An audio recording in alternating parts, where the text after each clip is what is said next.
Hey, bro, welcome to a brand new MMA Roasted Podcast. It's me, Adam Hunter. I'm here with the Weendawg. What's up, dude? It's going to be a great show. We have Keith Lee, who's Kevin Lee's younger brother, but he's making a name for himself. He's 2-0 in Bellator. He beat two really good guys. He beat he beat Sean Bunch, who's actually really good, and he won his last fight too. I think he's might be, he started off a little. He lost his first fight ever. And sometimes I think that's the best thing for people. There are guys out there that they lose. I think Jimmy Rivera lost his first fight and then won 26 in a row or something. Or sometimes I think that the fear of the first loss in some ways holds people back because and then when they finally lose, they can't deal with it because it's so crazy. It's so crippling. We see people never come back from losses. I mean, look at, guys like Sean, who's that guy that beat Sean Shirk or somebody like that. But other people, guys like Brock Lesnar, or you get even this kid, they lose right in the beginning, and then it's my life isn't over. I got, it's okay. And then they go out and have great careers. So, look, I'm not telling people to go out there and lose their first fight. I'm saying a lot of amateur fighters watch this show, or a lot of people first starting out, and they don't get discouraged. Sometimes a loss is the best thing that can happen to you. We hear it over and over and over again. I mean, it sucks at the time, but you really get defined by who you are with how you deal with your setbacks. And I believe that not just in fighting, but in comedy and in life and in all kinds of areas. You find out who you are when times are most difficult. You see people, when times of struggle, they cower away. How many times you thought you had a friend? And you're like, oh, this is my buddy. And then when you really needed them, they just ran for the hills. Yeah, Other people are like, hey, I'm here for you. I got you. And this is not even planned, by the way, this monologue. I'm just the other guys are not here, so I'm kind of just – but this is how I feel. So, don't get discouraged. And also, it's who you are. And even this whole thing right now, I mean, people that are I'm not saying people are weak if they're having trouble during this quarantine, or they're falling apart, or they're relapsing, because that's part of life too, and that's part of their setback.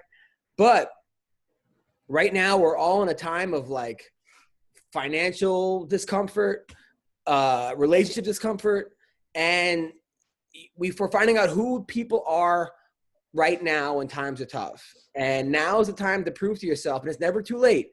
Get your ass to the gym, work on that project, go for it. Go for that girl that you like. Go for that guy that you like. Just now's the time, because I mean, even me, I'm going through a massive downward spiral right now. I just started smoking cigarettes, dude. I never thought I'd be someone who smokes cigarettes. I mean, it's disgusting. They smell like shit. By the way, my wife's friend, our baby's other parents are here right now, so I'm glad they're hearing to this podcast. all right, go on. So, I mean, Go. I'm not addicted or anything. I just smoke one cigarette at night, at 12 midnight. Yeah. I like the nicotine high, but other than that, it's an awful habit. And I probably will stop. You do not need to start smoking cigarettes, bro. It's so gross. There's no reason for it. Look, I like the nicotine high. That's it. This was 1954, and they, cigarettes just came out, and they were like, these are cool. And at one point, people, they're actually healthy. I think they were telling people they're good for you. But no, man, there's no reason. First of all, when I used to kiss women back before I kissed my wife, only, and she smelled like cigarettes, that was a deal breaker. I mean, I know. Deal breaker, but you're like, ugh. I don't even look forward to kissing you. Yeah, it's disgusting, dude. I might just switch to nicotine gum or nicotine patches, because I do like the nicotine buzz. I didn't know that you actually get high from smoking cigarettes. You don't really get high, and it's not like a marijuana high. Why don't you switch to working out? Or why don't you switch? Come on, man. Come on, bro, yourself. Anyway, let's talk about the fight this week, because this is a fight podcast, and that's what is binding us all together. Of course. But and I don't want to be I hate people that preach. That's the thing. People that preach to me about how to live their life. I'm just saying how I live my life, and I'm living my life now because, not in a way where I'm like, you know what? Go for it. There's no point. Nothing is certain. We could all die today, not even die tomorrow. You can die in the next 5 minutes. Nothing. So you don't want to be on your deathbed having regrets. You don't want to go, oh man, I wish I would have done this. I wish I would have done that. I wish I would go for it. There's nothing holding you back. Nothing. I mean, look, it seems like the world's getting weirder and weirder. There's aliens. There's life on Venus now. There's tornadoes. I mean, what else is going on? There's bird flu. There's COVID. There's pedophiles running the world. Pedophiles. There's all kinds of stuff. It's a dangerous place out there. Okay, Yeah. You have no excuse to not try your hardest. Okay, try your hardest in anything you do. Amen. Give it your best shot. All right. So that being said, I can't wait to watch this fight Saturday because I know me and Shang had a long conversation on the phone about it, but he didn't like Colby's antics. But really? You mean Shang didn't like the Trump supporter, UFC fighter, overly charismatic, conservative?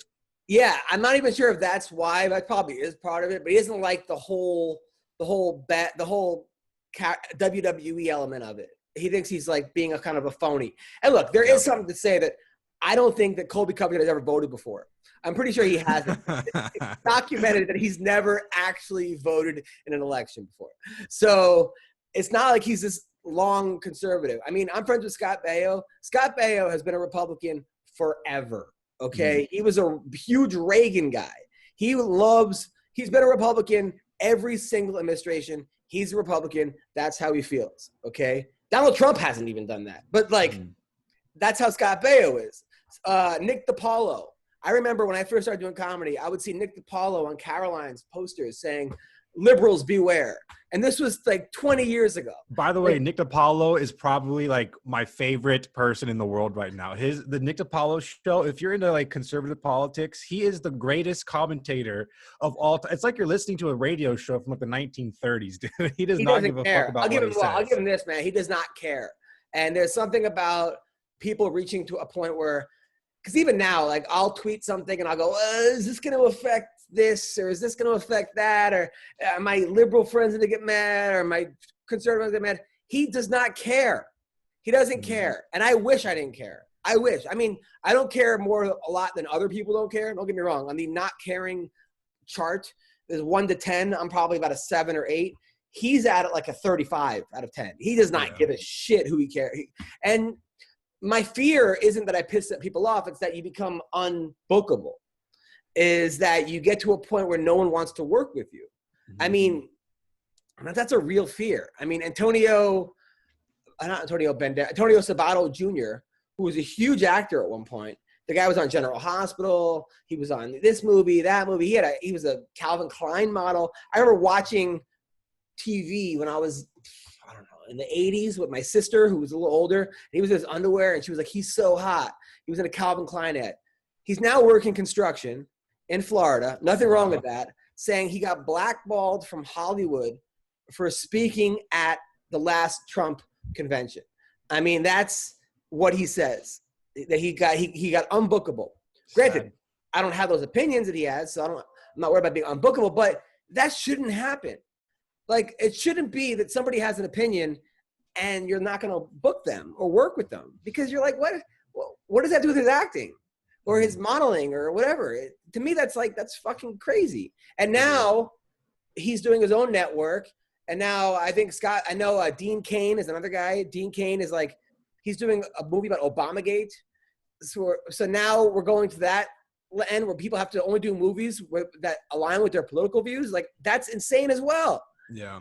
I mean, it should be that if you're a Republican or you're a Democrat, it shouldn't matter what you are as far as sports or acting or comedy. It should just be like, but whatever. Point is that Nick DiPaolo doesn't give a shit. Nick DiPaolo, he's a big UFC fan. So if you can find out any way to get him on the show, that would be like a dream come true to me. I'll ask him. Look, I gotta say, when it comes to bookie conservatives, it's a lot easier than they're very open and they're very nice. They always get back to you. Like I said, that baseball player, Audrey Huff, Aubrey Huff, he was like the only player banned from San Francisco Giants attending the World Series because he's like, my friend had a cousin or a brother whose kid died like at birth. It was like a terrible situation. And he's a huge baseball fan. And he hit me up and he goes, do you know any baseball players? I go, Aubrey Huff. He goes, can you make a video saying to my friend saying, hey, man, hang in there, blah, blah, blah. I sent him a text. Within 5 minutes, I got a video from the guy. And that's the kind of person he is. Like, he's a nice – that's the person I know. Now, his thoughts on gay rights and everything else, that's another situation. I may not agree with it, but you have to sometimes look at, like – you got to separate sometimes the person from the politics. As long as the politics aren't like – Hey, man. Like racist. Sorry, it wouldn't connect. I apologize. It wasn't connecting. I see what I was clicking the wrong part of it. Oh, it's all good. I think that sometimes you have to separate the person from the politics, is what I'm trying to say. Like, for example, I was saying, he was saying, like, I was saying this guy, Aubrey Huff. You know Aubrey Huff, Shang? I think so. He's a baseball player. He was, like, really good back in the day. Huge Trump supporter, huge conservative, always pissing people off, getting kicked off Twitter, blah, blah, blah, blah. I met him at a charity event. It was like Scott Baio's. By the way, Scott Baio and there's another guy whose daughter was diagnosed with a certain type of illness. They thought she had like a year to live, right? It was a false positive. And since then, the kid's like 12. Every year, they raise hundreds of thousands of dollars for kids that actually have the disease. And every year I go to this event and these people thank them. They like send them to Disney World. They buy them cars. These people, like these families, nicest thing that you could do. Like, and I'm saying, like, I don't necessarily agree with all of Scott Baio's, politics or Aubrey Huff's politics, but as a person, what they do to actual people is really nice. And so, I mean, Shane, do you have a problem? Sometimes separating the person from the politics? No, I can separate them. I still blame them, even though I like Ween, and I like the fact Ween puts guns to women's vaginas while he fucks them. Yeah. But which I think that's kind of hot.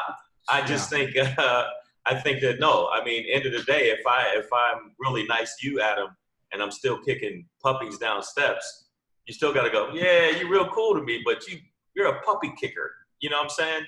I will gauge you for that. But there's like actions and there's like philosophies, right? So even philosophies, yeah, even really, because like so if your actions, right? If every year, Shang, you're going and you're raising $100,000 for kids that are sick, and literally your actions are helping out families, like you're actually putting people, you're help saving lives, you're help making people happier. But yet, when it comes to like taxes, you believe in like a flat tax, or you believe in this, or from that standpoint, but a lot of these people don't just, their actions do actually affect people. Their actions do actually, inhibit people from moving forward. So I do look at the actions, and if you don't want a flat tax, there's other aspects of people's personalities that's going to be fucked up, I get that. But end of the day, like, just like Scott Baio, who's like, pro-Trump, it's like, if I'm like, hey, pedophiles ain't that bad, then you're going to be like, well, you kind of condone pedophilia. Yeah, but you're taking an extreme case. I'm giving an extreme, exactly. But that's what Trump called Biden.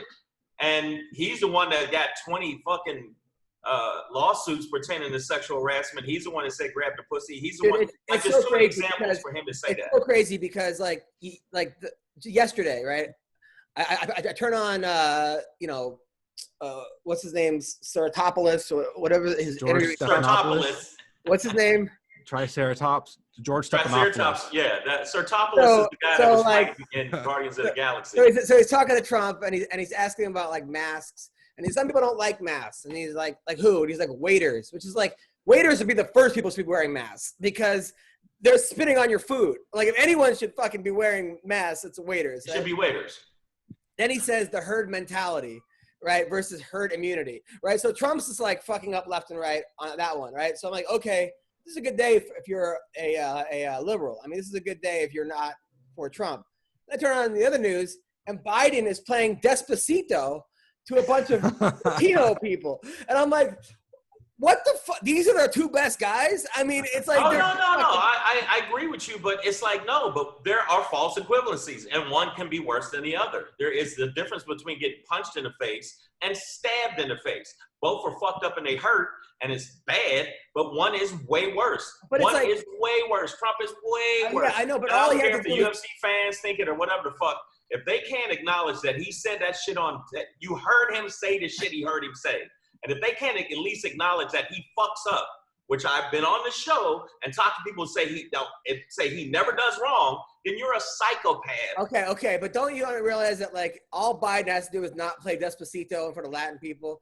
And I think Biden he's like, a pander fuck. But like, what is he? Whose idea was it to have who has a ringtone?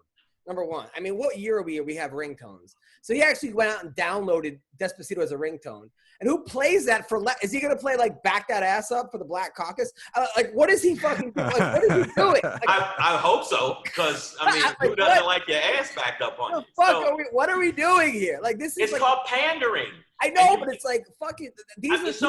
So Biden panders, just like you saw Hillary Clinton putting hot sauce on her shit. Corny shit like that, because they think that we have no mental capacity to think beyond that. And then Trump panders to a fucking base that is absolutely. I understand that, but it's like, but the first thing, like, okay, if I told my wife, I'm like, yeah, today Trump, he said herd mentality, and she rolled her eyes. I go, but then Biden played Despacito for Latin people. She's like, what? Like, do you understand? Like, that's even like to the average person, that's even more like.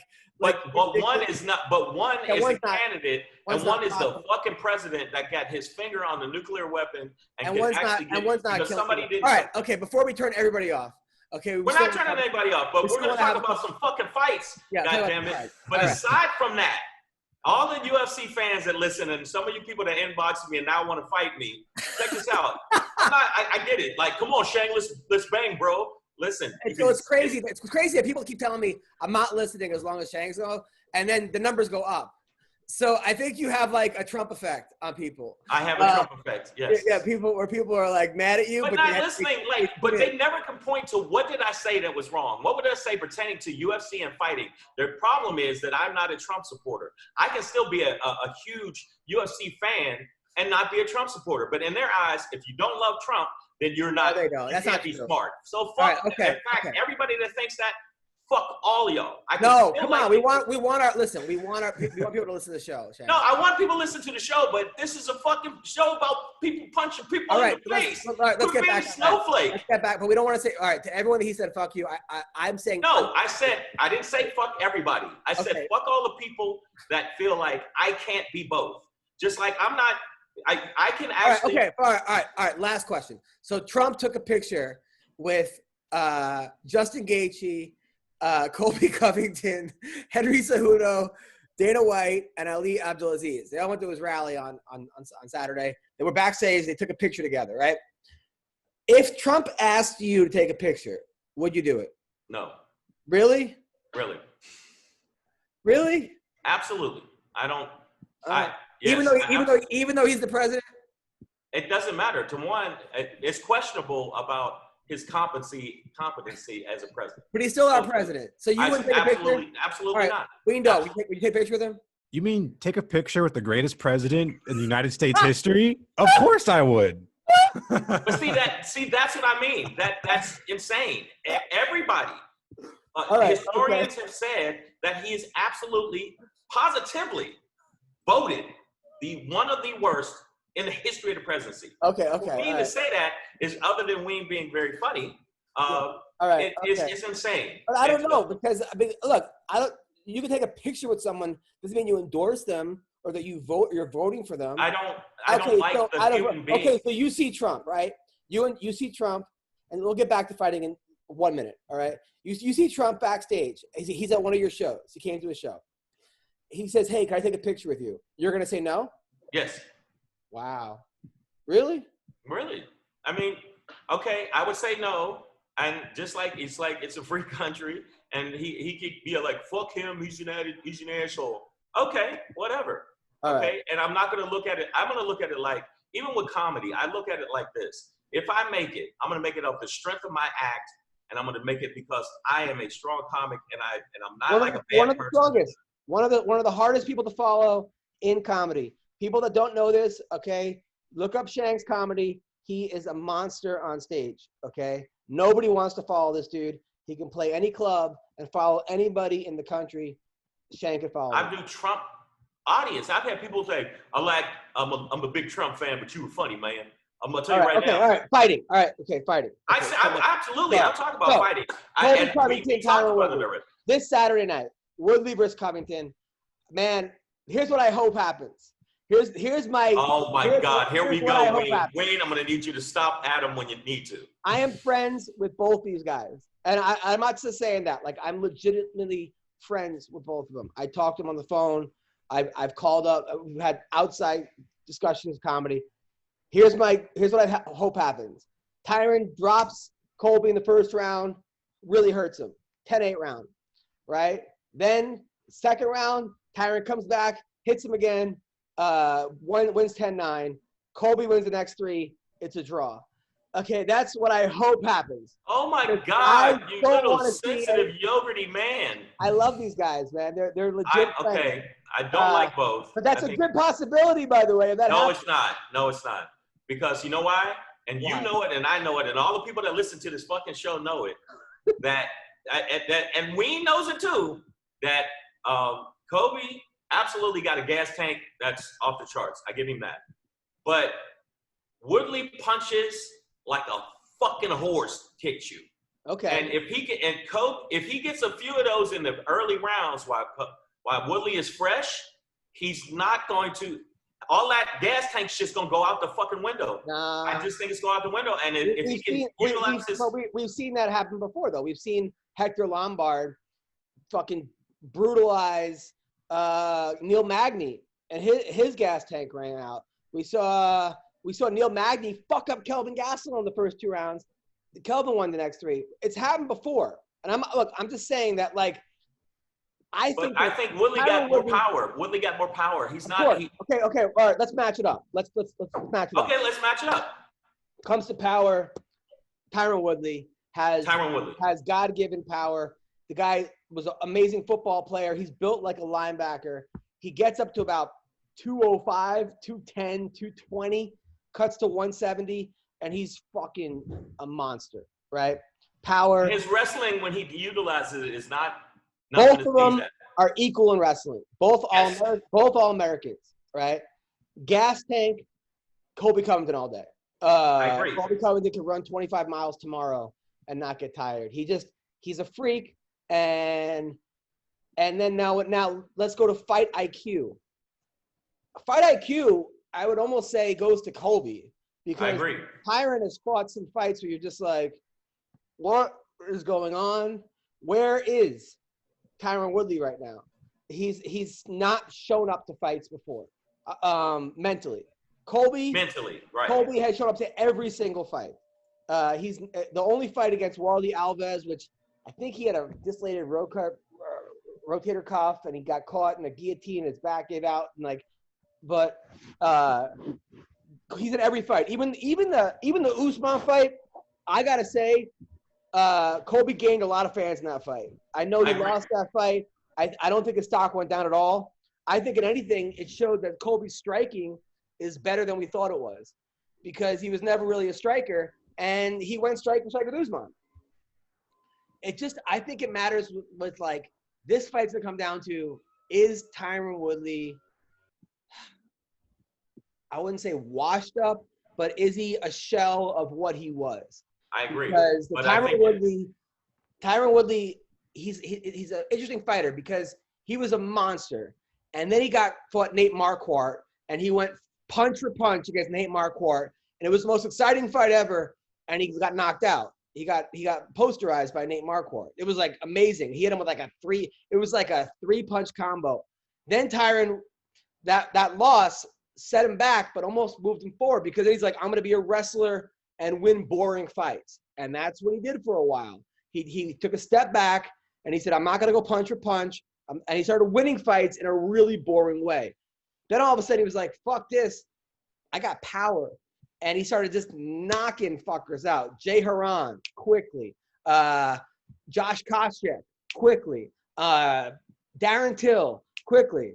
And then before that, he wins the belt against Robbie Lawler, quickly. And then he becomes Hollywood Tyron, where it was like, well, the money and fame will make you go nuts. Wayne, you can see it already happened with Wayne. Wayne is constantly, with his first. So he's had like 5 careers, Tyron Woodley. And I'm not trying to say any disrespect to him, but he's had Colby Covington went from being like the work like kind of guy, like journeyman, like good, not journeyman, but just like low cut guy, low key fighter to, Trump supporter, poster guy, but he hasn't had all those highs and lows. He hasn't reached the top and bottom and top and bottom. It's been a pretty much steady. Except for Usman, I think that other than the loss to Usman, I think that he has had a rise. I just think that Woodley knows that if this is 3 fights in a row that he loses, I think he has that fire under him. And if he can act like the old Woodley that mixes up his wrestling with his power, and just like you said, you admitted it, Kobe has him here, he has him here, but Kobe doesn't have him in power. And nobody has the power. I mean, I don't think there's a guy that hits harder than Woodley. Right. So, but that to me, Kobe doesn't have that X factor that can immediately, even if he's losing, can change the fight. Whereas in Woodley can be losing the fight and pop you once, and it's a wrap. Right, but he hasn't been doing that. He hasn't been doing that, but I'm saying he still has that possibility. And he has slept people because of his power. Oh, yeah. Kobe has not slept people the same way. No.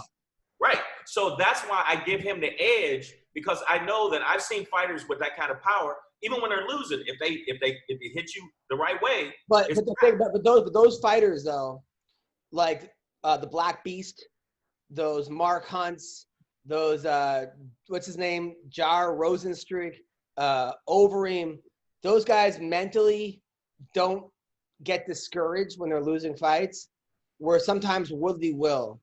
If Woodley loses that first or second round, he doesn't want to be there anymore. It seems like it. And, we'll see. I know he trained with what's the name, Masvidal for this fight. I know he went back to American Top Team. But they're friends, though. I saw a thing. But they weren't for a while. There was some shit going on. There was some shit going on, and then they became friends because Masvidal said he gives him props. He respects him. He does have dog in him. And that's the fight I actually would have liked to see was Masvidal. Well, here's the deal, though. I think that if Woodley wins, I really hope he stays focused and tries to get back again and stays hungry and doesn't let everyone else, all his friends come back. Stop doing 10 fucking jobs. Stop being focus on fighting. Because we talked about this. I think Colby his antics are funny. Like, I think he's funny. Kind of like with Chael Sonnen. Like, in the beginning it was a little strange, but him, even like the Donald Trump video where he kissed his hand, like, you're like, what the hell? Like, who does that? We're like, but even that was like so awkward. It like made me laugh. Like, his videos are funny. I think there's a place for this WWE element. See, I'm not one of those people. I mean, I'm one of those people that I respect. I like fighters that actually, I mean, I don't mind them having beef. Yeah. But even after I've seen fighters who had beef, afterwards they bump fists and they go, good fight. They respect the honor of fighting and the honor of it. And the guys that do the clown show, I like it to a point, but there's a certain point where it's like, okay, stop the clown show. Be a fucking fighter. No, I totally get it. But I think that Colby I think Colby's embraced his heel role. Look, would I want to get booed by 2 million people? Would I want every day people to tell me to kill myself? Like no, I get 3 people on YouTube telling me I suck, and it bothers me for days. So, I mean, it takes a certain type of person to like be what Colby does. At the same time, want to be a heel. Just be a great fighter. But according to him, that wasn't getting him anywhere. But that wasn't getting him anywhere. Like, literally, I talk to so many fighters out there, and I'm like, okay, you're 8-0, but you have 1,000 followers on Twitter. You have 1,000 followers on Instagram. You got to. Unfortunately, and I hate this, Shang, because I'm a purist too. It's a business. I know. Fight, and I hate it. I hate it in comedy, and I hate it in MMA. I hate it in music. I like the people that actually, me and you. I'm 23 years into this fucking game. Like, I write every day of the week. I do shows on Zoom 5 days a week. I mean, I'm putting out, and then I watch some TikTok star fucking, play the improv, and I'm like, what? This person has 6 minutes. It bothers me. But fighting wise, you said you're a purist. I'm a purist. I don't know if you're a purist. If you could back it up. Oh no. Kobe can back it up to a point, but the shit he talked pertaining to Usman, and he lost. I don't give a fuck. They said it was close. That last round, he was getting pieced up, and that is it. He was getting pieced up. Towards the end, Usman was fucking him up. He got hit twice, dude. He got hit with 2 really good shots. Oh my God, what the fuck are you talking about? He was hammered. Fucking slamming. He wasn't getting pieced up, but he was hurt. He was hurt. He was definitely hurt. And I like the stoppage, okay? Okay, and I think that if they let it continue, Usman would have absolutely hurt that man. I don't know about that. Colby was going in for a single leg, and he would have lost the fight, no doubt. But that fight was tied. And, it was close. And but Colby, I think Usman doesn't seem to have that late punching power, especially when you're on wobbly legs. That's why I said I still think he wasn't getting pieced up. Oh my God! Did you see the dude's face? When I think pieced up, I think Joanna Jędrzejczyk, Carla. Okay, I see what you're saying. It's a differential. But let me ask you this: what's the guy? He's a Hawaiian guy. He's super chill. Max Holloway. Huh? Holloway. Max Holloway, yeah. Max Holloway. Max Holloway. Even when he loses, even though I thought he won the last fight, and you can, now that you're here, tell the truth. I thought he won that fight. He won that fight. Absolutely. But people argue with me online. I go back and forth with Twitter. I don't know why the fuck I do it. But when you're on a toilet, you got to get some information out. I'm like, yo, he won that fight. Look, no, dude, he lost. I'm like, get the fuck out. What's your point? What's your point? My point is, he's super chill. You don't see him talk a lot of shit, and he's a superstar. No, you're absolutely right. Max Holloway. So you can be that. He's also from Hawaii, which is also like kind of a big fish in a small pond. And then certain guys are like, he's a big fish in the UFC. Now he is. He wasn't always. Okay, it took him a while. But he worked his ass off. Yeah, he was a good fighter. But that's who he is, Max Holloway, and that's who GSP was. But that's not who Kobe is. You can see he putting on a character, and that's just. No, I think it started. I think he was. Oh, look, Colby Covington, when he wrestled in college, Ben Askren was coaching the kid he wrestled. Okay, from ASU. Ben Askren was the assistant coach at the time. Colby was beating that kid. He looked up at Askren as the coach. He goes, "What? You want some of this? You're next." He challenged the coach to a match. The coach was an Olympian. Yeah, but he wasn't that right-wing crazy. Okay, but that's weird. But that's Colby. Nylon suits. Look, Colby's a nice guy. He's a nice guy off camera. He is playing the heel. I don't like how he called Brazilians filthy animals. Okay, I don't like that. But he does a lot of funny shit. Weendawg, who do you think's gonna win this fight Saturday? Colby Covington, 100%. Why? I like to sometimes use the theory that you're as good as your last fight, and I think Colby's performance was far superior than Tyron's performance in his last fight. Oh my God, Ween, how many drugs did you take this morning? He was. What I'm saying is the reason that you say you gauge it on a palette. There's people that have been on that lost 2 fights and then look fantastic that next fight because they have a fight. Of course, but all right, Sean McCorkle, who wins Saturday? I think Colby will win. I don't agree with. I think Vegas has him at like minus 500, like 5-1 favorite. I think that's way overboard. Wow. I think he's minus 475 or right in that area.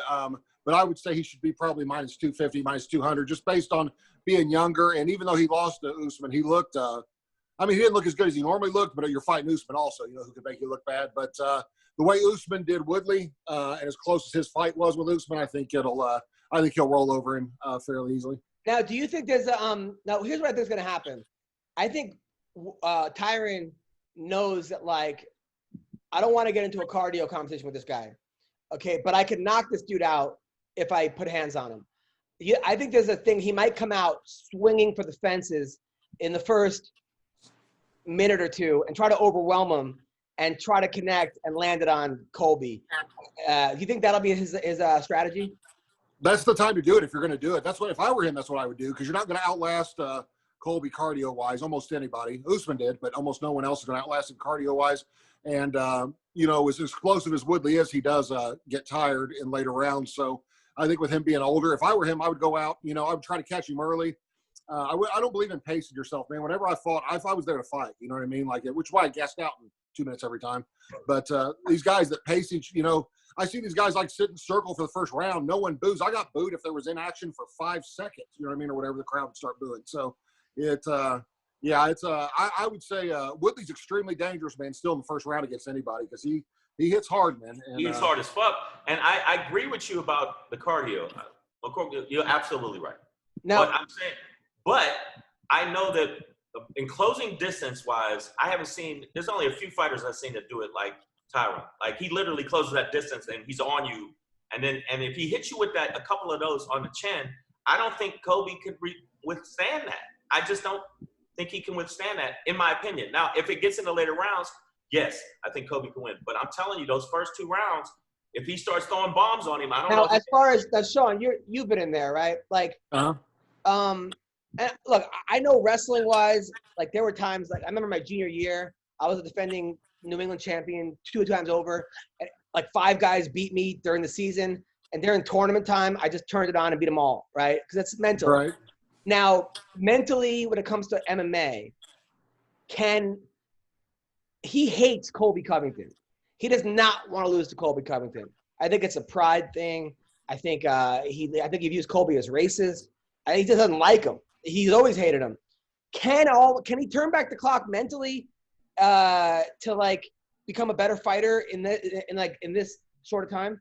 Well, I think typically when there's motivation like that tends to show up more in training than the fight. In the fight, you're always giving it your all, no matter what, because you don't want to lose. The UFC. You can go from making hundreds of thousands of dollars a fight to being cut the next day based on a bad performance. So there's always that incentive. But I think when you're fighting somebody, when I fought a guy I didn't particularly like, I was way more motivated to get up and train harder and stay longer and stay extra and do stuff like that, because the thought, not so much the thought of me winning, the thought of them beating me and them celebrating. I fought a guy one time I really, really didn't like, and I dislocated my shoulder like 30 seconds into the fight. But I kept, every time I wanted to quit, because I kept thinking I could be doing permanent damage to my body. And he's a guy I would beat 99 times out of 99. I wouldn't even want to say 100.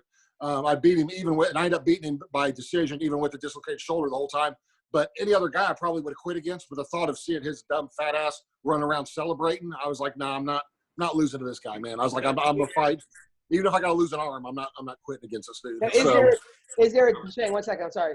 Shang, is there a danger of Tyron overtraining because he hates him so much? Yeah, I think, man, that usually the overtraining stuff shows up when guys get hurt before the fight, or if I always took the week of the fight completely off. I didn't even like to hit pads or anything, because I like my body you're cutting weight anyway, man. So you're dehydrated, which is easier to get, injured or, start having cramping problems and stuff. So I think you can overtrain, but as long as you are healthy, and you take the last week off, I think your body has time to recover. This stuff, there's something out there they talk about. NBA players used to say, oh man, if those guys take a week off, their cardio's gone. That's the dumbest thing.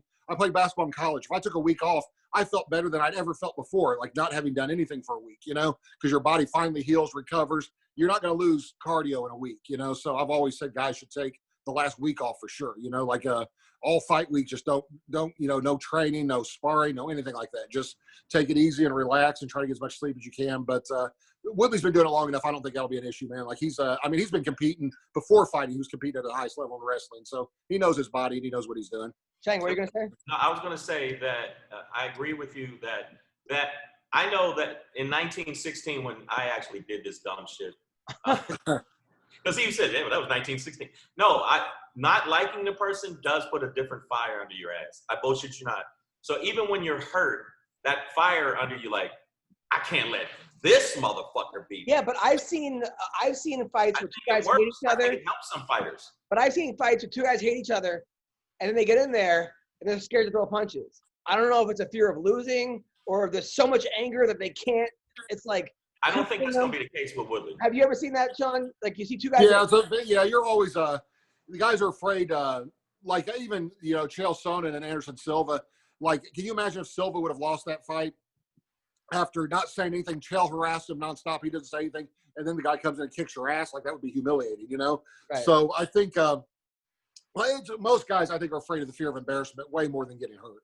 Or getting, like anything like that. It's the embarrassment and knowing you're going to have, not that it matters, but knowing you're going to have like Shang was saying, people on Twitter, you're going to have 9,000 people on Twitter telling you how much you suck and how happy they were when you lost. I mean, you probably feel like Brendan Schaub after doing a comedy show when that happened. now, Sean, you just came from the dentist, and you weren't wearing a mask. What happened? No, the doctor.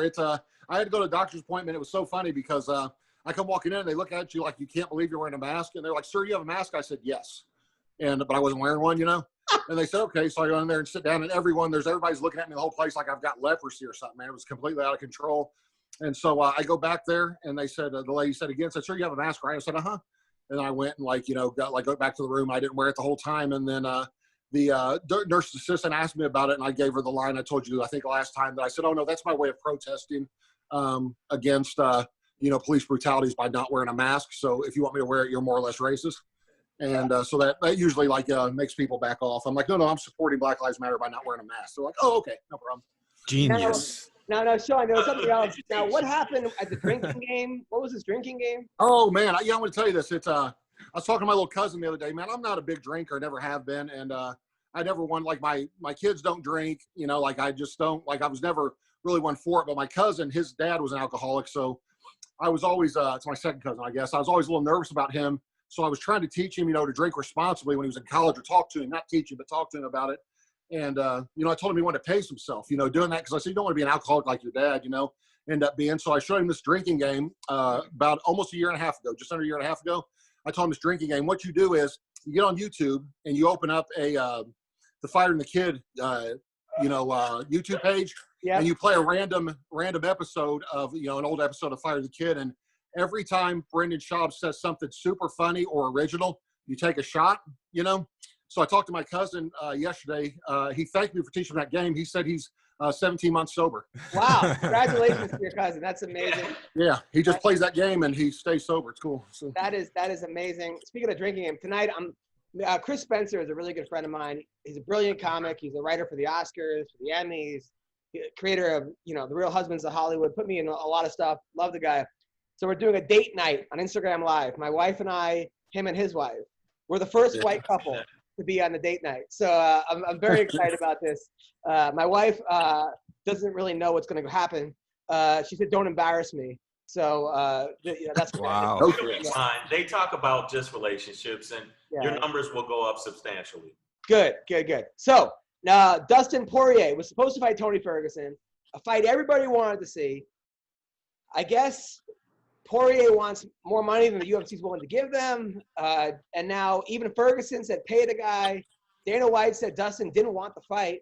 I don't know what. I mean, Dustin, that's just like a good fight for Dustin Poirier. I don't understand why he wouldn't want that fight. He deserves more money. What is wrong with I saw that. I saw the reports. I was watching stuff on YouTube. I just felt like he is a name. He is somebody that deserves more money. And sometimes the UFC, I see them balk on that.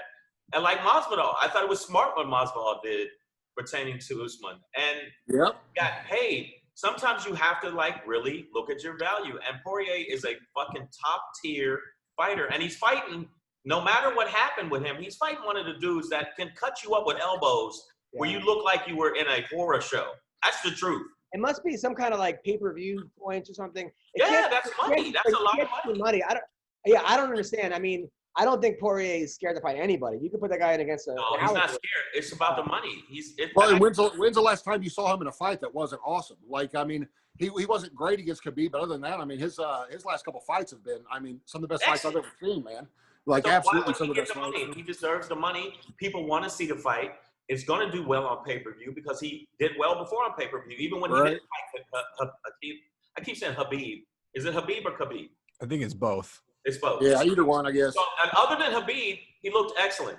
Other than this last fight with Gaethje, this guy was a monster. Let's be real. I think that he deserves the money. He's not fighting some fucking slouch or some dude. He's fighting somebody that can fuck you up. So to me, the UFC can afford it because, they still are raking in the money. They're still raking in the money. It must be something. I don't get it. Also, Daniel Cormier tested positive for COVID during his training camp against Stipe. Was still fought. I guess he wasn't positive during the fight. I'm not really sure why that came out now because people are saying, oh, he's making excuses. I guess it just came out. I don't know. I can't believe he even trained for that fight, to be honest. No, I'm kidding. It was But he didn't make any excuses after he lost. He said no, he just said he got positive for COVID, which sucks. I mean, yeah, but the eye poke, I thought I liked the fight. I thought it was a great fight. And anybody that's listening to this, you got to admit, I thought it was a great fight. But you got to admit that eye poke. When I saw the slow motion of the eye poke, I was like, "Oh my god!" Yeah, but it didn't help that he poked him before. That fight still could have went either way. That was a fight that I'm still like, if they would have announced DC as the winner, I would not have said it was a robbery. Like, it was still a fight that was like, well, I could see this fight going either way. Like, I feel like, yeah, those guys, I feel like they could fight 100 times and it would be 50-50. They're just that evenly matched. And also, the Cormier is he's a hard guy to train for. You got a 5'3" Olympian wrestler with punching power that looks so unassuming, but can throw you across the fucking world. I mean, where do you even find a guy like that to train with? You're right. You're absolutely right. And plus, he's proven, but the thing he did wrong, listen to me like I'm the coach, but I think he could have utilized his wrestling a little bit more. I think that he's such a top-tier wrestler. When you don't utilize I consider one of his best weapons. The best weapon, yeah. Yeah, like even more than his punching power, I think that he didn't utilize that enough against Stipe, because I know Stipe's a great wrestler, but Cormier's no joke. Like, to me, I've seen him do stuff. I go, God damn. Two-time Olympian. I mean, yes, exactly. So I have a hard time believing Cormier couldn't get Stipe on his back if he really wanted to put him on his back. That's what surprised me. If he really wanted it, I think he could put him on his back. So guys fall in love with their hands, man. It's just one of them things. I don't know. They do it. By the way, so we got Keith Lee joining us. I think he's sleeping right now. Keith, are you sleeping? Yes. Let's just have him sleep the whole time. Fuck it. Let's not even wake him up. Now, I was going to ask everybody, and Ween, I know I was saying that other than I think you're the Dark Lord. Because you always have some creepy background. Yes. Well, this background is Dana in space. I made this. I know. Well, that's for the show. Creepy background. No, I'm fucking around. I just think that when you like some of the people you like because you like them, and some of the people you got to look at their fucking skills. Would you agree? Yeah, 100%. And we're not going to acknowledge that our guest is sleeping. We're just going to ignore the fact. It's not connecting. If you can see, it's not connecting. The little thing is. No, I'm telling you, he's sleeping. Well, his video is there. It's a live video, but his audio is not connected yet. I fell asleep during his last fight. So, he wakes up. What's up, man? How are you? He's up. Keith Lee, how are you? Waiting for the audio. Dude, there you go. How long was you staring at me? Dude, you fell asleep? My bad, I was on my phone. What's up, fella? Well, we thought you were sleeping. Welcome to the podcast. How long was y'all awkwardly staring at me browse through my phone? Okay. Keith Lee coming off a huge win in Bellator. Yes, sir. You're now undefeated in Bellator, making a name for himself. How's it going? I'm blessed, bro. I can't complain. My wife is finally starting to go through real contractions, so I'm dealing with that. It's stressful. It's way more stressful than the fight. I'll tell you that. Wow. Yeah, it's crazy. Now you're 23 years old, married, and it's your first kid? Yeah. First kid in my entire generation. Wow, congratulations, man. Yeah, bro. That's awesome. When did you get married? I got married July 24th. Oh, but you just got married. Yeah, I just got married. I got engaged in December of last year. We were supposed to do the big wedding like December of this year, but since COVID happened, I was like, yeah, we might as well get married before my daughter gets here. So was she pregnant when you got engaged? No. Okay. Actually, she was. We just didn't know. Oh, good for you. My wife was pregnant when I proposed to her too. That's done. She told me, she's like, we're only gonna have the kid if we're married. So I proposed like the next day.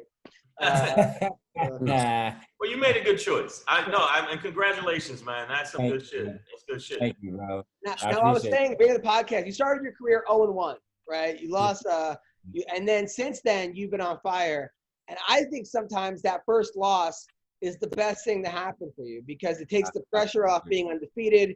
And a lot of guys, they go 12-0, 13-0, and then they lose, and they're totally fucked. They can't fathom losing. And then would you agree? I definitely agree because I was 6-0 as an amateur. Like I said, I lost my first one, but then I went on a tear where I had 4 first round finishes, and then I lost 2 by split decision. All my losses are by split decision. And then now I'm on a 4-fight win streak.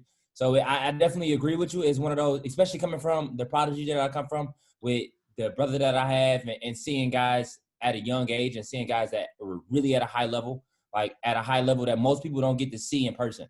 And I was seeing that from the first time I went to the gym. So it's very easy to go in with a cocky attitude or go in and not thinking that your shit don't stink. But after the first loss, I was humble. I was definitely humble. So it taught me a lot. Now, me and your brother used to be good friends. We texted all the time. Wait. What's the used to? What happened? He doesn't get back to me. I hit him for 3 years. Hey, man, how's it going? Keep your head up. What's going on? Want to come on the podcast? Like, hey, I just got shot. You call 911. Nothing. Like, well, look, if we wasn't related, we'll never communicate ever. What, is he okay? Is your brother okay? Yeah, he's fine, bro. He's in the Dominican Republic right now, living his life. All right, that's a little strange. What is he? Yeah, he's a very weird dude. What is he doing in the DR? He literally just left after my fight. He was supposed to come back to Vegas, and he was just like, I want to go for a vacation, and he went to the DR by himself. By himself? Yeah, he's a weird dude. Are there any he's women? supposed to come back today or tomorrow. Does he know any girls there, or have any friends there? Or? Not that I know of. Well, I don't really ask questions. I wanted to ask you. Does he inspire you pretending to fighting like you? Because don't get it twisted. He's a bad motherfucker. That you got somebody you can look to and go, God damn, and you're in goddamn mode right now. That's a good thing. But I'm saying he's been in goddamn mode too. Oh, wow. Yeah. I definitely agree with you. He's been on the tear. Like a lot of people, ever since like the Barboza fight, I really thought that he was on like the highest of the highest levels. After the Charles Oliveira fight, people really start sleeping on him and coming off a couple losses. This sport is so unforgiving that they forget within a heartbeat that somebody can really fucking fight. But I always thought that he was somebody at a high level, even from he started fighting when I was like 13, 14. I didn't want to fight at first. I literally was in college. I had a full scholarship to go wrestle. I couldn't afford it. My scholarship got cut and like literally in the middle of the season. They didn't even explain why I got cut. They just was like, yeah, you got to come up with $10,000 in 2 weeks or you got to leave. So I was like, okay, well, I'm leaving. So I left. I came back to Vegas. My family was in Vegas for like 2 months after I came back. So I came back in Vegas, and Kevin was like, I was depressed. I was sitting in my room. I didn't know what to do. I literally put all my eggs in one basket, and it failed on me. So I'm 18. I had no job. I'm just sitting in the room. Kevin literally came and got me and was like, let's go to the gym. I didn't think too much of it. I thought I was going to go to a wrestling gym. He took me to Roy Jones Jr. boxing gym. Threw on some 18-ounce gloves. I had no mouthpiece. Never put a pair of gloves on before. He put me in with an Olympic boxer that was like 112-4 in the Olympic Games. And I went out there and I smoked him in a fucking 3-round sparring match. Wow. Without ever boxing before? Never boxing before. Never. I'm telling you, you can ask Dewey Cooper, you can ask Kevin. They were both there. I had no mouthpiece. I had a wad of paper towel. I rolled it up. Now, what was her name, the boxer? It was a man. Oh. Yeah, that's the craziest part. It's the truth.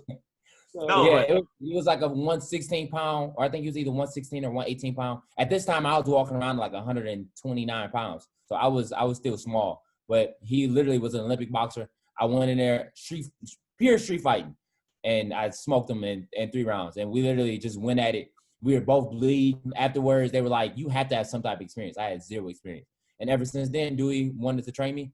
And the ball got rolling ever since then. Did that inspire you? Did that make you go, yeah, I'm going to do this shit? For sure. Okay. Sure. But I didn't know who he was before. Nobody told me. They just said, hey, you about to go fight this kid. Literally, when I got in the gym, he said, put on these gloves and take this paper towel, put it in your mouth, and go in that ring, and y'all about to fight for 3 5-minute rounds. And I said, okay. And then afterwards, they told me, like, yeah, that kid is an actual boxer. Like, he got like 120-something fights. Like, how did you know how to jab or stick or move, or how did you know how to do that? Watching. Growing up in inner city Detroit and watching TV. So, I mean, I had street fighting experience. I would fight damn near, like, I would say 3 times a week back home. So don't you guys have like 7 brothers too? So I got two brothers, and then I got an older sister. Okay. Yeah. Now, how did you do in wrestling as far as like states go? I went to states my senior year. I didn't place. I qualified my senior year. I qualified my junior year. I didn't believe, to be honest with you, I tell this story all the time. I didn't believe that I could make it to the states. I think that was the only thing that really held me back. I had a coach in high school he was really negative, to say the least. Like, he was one of those guys where he was like, you probably just won't do it. Like, nobody from our school did it. Kevin didn't even make it to the states. The first kid to make it to the states came from my class. It was my sophomore year. He made the state. So I was like, maybe I can do this. And then we got a new coach named Mike Confletti. And ever since then, I just start like really believing in myself. He took me to the state tournament my sophomore year, and he showed me a bunch of guys at the state tournament that I had beat during the season. And he was like, you belong here. Like, you can awesome. make it. And before that, the only reason I believe that I can honestly tell myself the only reason I didn't make it to the states my freshman and sophomore year is because I just didn't think I could. Was it Coach Carter? I fucking love that story. But see, but you know what? Look at it now. You're in Bellator, man. No joke. Dude, he beat Sean Bunch. The guy you beat was like a national champion, right? I know. Yeah. So I mean, you got to look at it that way, man. All that before that happened, man. You're doing your thing. Now, does it bother you though that like you're finally making it and you're married, so you're not going to be able to get any pussy? I got the best pussy I've ever had for the rest of my life. Oh, so, wow. Look at you. Yeah, so it's a win-win situation. It's on demand, too. Who's the girl? Where did you meet the girl? We actually worked at a shoe store right after I started fighting. I started working at Asics, the running shoe. I started working at the shoe company. I worked there for 3 weeks. I'm terrible with jobs. Was she like, hey, you got big feet? That, you know what that means? And, no, it was actually weird. She was kind of like, I would say tomboyish. I actually thought she was gay. So I was like, oh, okay. I was like, oh, cool. Like, we be friends. And one day she showed up in like some like leggings, like some spandex leggings. And I was like, wait, she can't be gay. She got a fat ass. And then after that, we started talking. Wait, gay people can't have a fat ass? What kind of bullshit is this? Well, he's obviously never seen Brendan Schaub. Oh. You know what I can't figure out about Schaub, man? I've been trying to figure out for a long time. If he's either gay, pretending to be straight, or straight, pretending to be gay. I can't figure out which one it is. Well, Keith kind of looks like a lesbian. Keith kind of has like a lesbian. Like if you didn't like, if you shave, well, anyway. So here you are. You're killing the game. Fucking, you got to be happy. You making enough money to live and support yourself. Yeah. The craziest part is that right before this fight, me and my wife were sitting in a room, and remember, I haven't fought since February. And I, as a 23-year-old kid, is really, I don't drink, I don't smoke, I don't party, I don't really waste my money on anything. I just waste my money on food. But it's really confusing to see how fast 10K goes. 10K can go in a heartbeat, and you don't realize it. So, especially in the middle of a pandemic, when I was living off of the money, I didn't realize how fast it would go. So by the time August came around, I was dead broke. And my wife went on maternity leave in August, and we didn't realize in Nevada, maternity leave is unpaid. So we were literally sitting in our baby nursery, and we both was staring at each other like, what the fuck are we about to do? And 2 days later, I got a call to fight September 11th. And I truly believe in God, so everything worked the way it's supposed to. Good for you. How did you? That's awesome, man. Are you sure you're Kevin's brother? Because Kevin smokes and drinks and parties and like just he's out there banging chicks in DR. I tell you all the time. I used to be that. That's the crazy part, is that we completely switch roles in life. Like, growing up, since I was 15, I was the problem child. My mom literally had a bet with my dad that I would go to jail before 18. Like, it was like an ongoing thing. Like, what kind of parenting is that? All right, go on. It was bad. It was to the point where I got arrested 3 times in high school for fighting teachers, for leaving school, smoking weed. I used to sell weed to the point where I was making $1,000 a week. Like, no exaggeration. Kevin was the complete opposite. Kevin had a 4.0. He went to college for biomedical engineering. He literally was like my parents' golden child. Like, that was their ticket out. Like, he was 8-0 at the age of like 20. He made to the UFC in 21. So my parents thought like he was like the golden child. The second he really started making money, everything switched. Like, I realized that I was fucking up and I could really make some money and I could really do this. So everything in my life became different. And he did the complete opposite. he just started living his life and not giving a fuck for anything. Yeah, he's like voting for Bernie. Yeah, you're savage. Like, Kevin savage. I admire it though. He live his life. He literally do exactly what he want when he want. No, Kevin's doing great, but I think you should talk to him and be like, Kevin, just because you lose a fight doesn't mean people are mad at you or that Adam is a bad guy, okay? Because I fucking love your brother. I think he's a great guy. I think he thinks that, like, are you frozen? What happened here? Keith, can you hear me? Yeah, I can hear you. Okay. Kevin thinks I think he feels like he disappointed people, and he hasn't, man. Like I get it. I can tell you that's probably not the case. I'm not even gonna lie to you. He just that's the kind of personality he is. Like even like I said, even being related to him, I might talk to him like once every 2 weeks, unless we have something to do. Like if we don't got nothing to do, it'd be. And then when he do hit me up, it's something random. Like it'd be like a meme that he sent me, or it'd be like, "Have you seen these fights?" Or it'd be something random. Like we don't really talk, and I'm the closest person to him. Like me and him are like the closest out of our entire family, and I don't really take it personal. That's just the kind of person. I won't take You it. guys are, yeah. Sean, you've been to the top of the mountain. You've been to the UFC. You've been there. You beat the world's strongest man. Any advice for this young, handsome upstart coming for his blossoming career? No, man, he sounds like he's got a real good head on his shoulders and do it the right way, even from, I think, man, the guys that can be faithful to one woman, maybe that's just me, but I think that says a lot about the kind of person you are, or whatever, a guy that's not looking to turn that fame into, going out there and chasing girls. I did want to say I felt bad. I didn't know he just got married and then he's having a baby. So I was just looking online while you guys were talking for a gift for him. And I'm going to buy him Brendan Schaub's Showtime comedy special, the DVD, and send it to him. But I noticed down at the bottom, it said people that bought this DVD also bought, like on Amazon, but it said they also bought a noose and a rickety stool. So I don't know if I should send him those too. I don't know. He'll probably have to hang himself while he's watching it. No. If you and Brendan get in the same room, I don't know if it's going to be a fight or a joke off. He would be looking at his shoes and then get slapped is what would happen. No, he wouldn't know what to do because there'll be a funny person around. Now, Shang, any questions or advice? No, my advice to you is to stay on track with that. I think that the bottom line is you switching up, going from, kind of seeing you fucking up. And believe me, I've been there like crazy. And then to straighten it out, I think that you'll see that later on, it's like, that was the right move. And even though your brother did the flip-flop, I call it the flip-flop, where you ended up, does that make sense with my flip-flop? Like, he turned into like, hey, I got money, cocaine and hookers. And you said, you know what? I got a banging wife. Let me focus on that. I bet you that showed up in your fight. I bet, no bullshit, because I've seen fighters that do that. The reason I give you an example is Masvidal. Masvidal was kind of like, he went away for a while and got his head together, and he was a little bit more on it, and he came back and was a monster. Let's be real.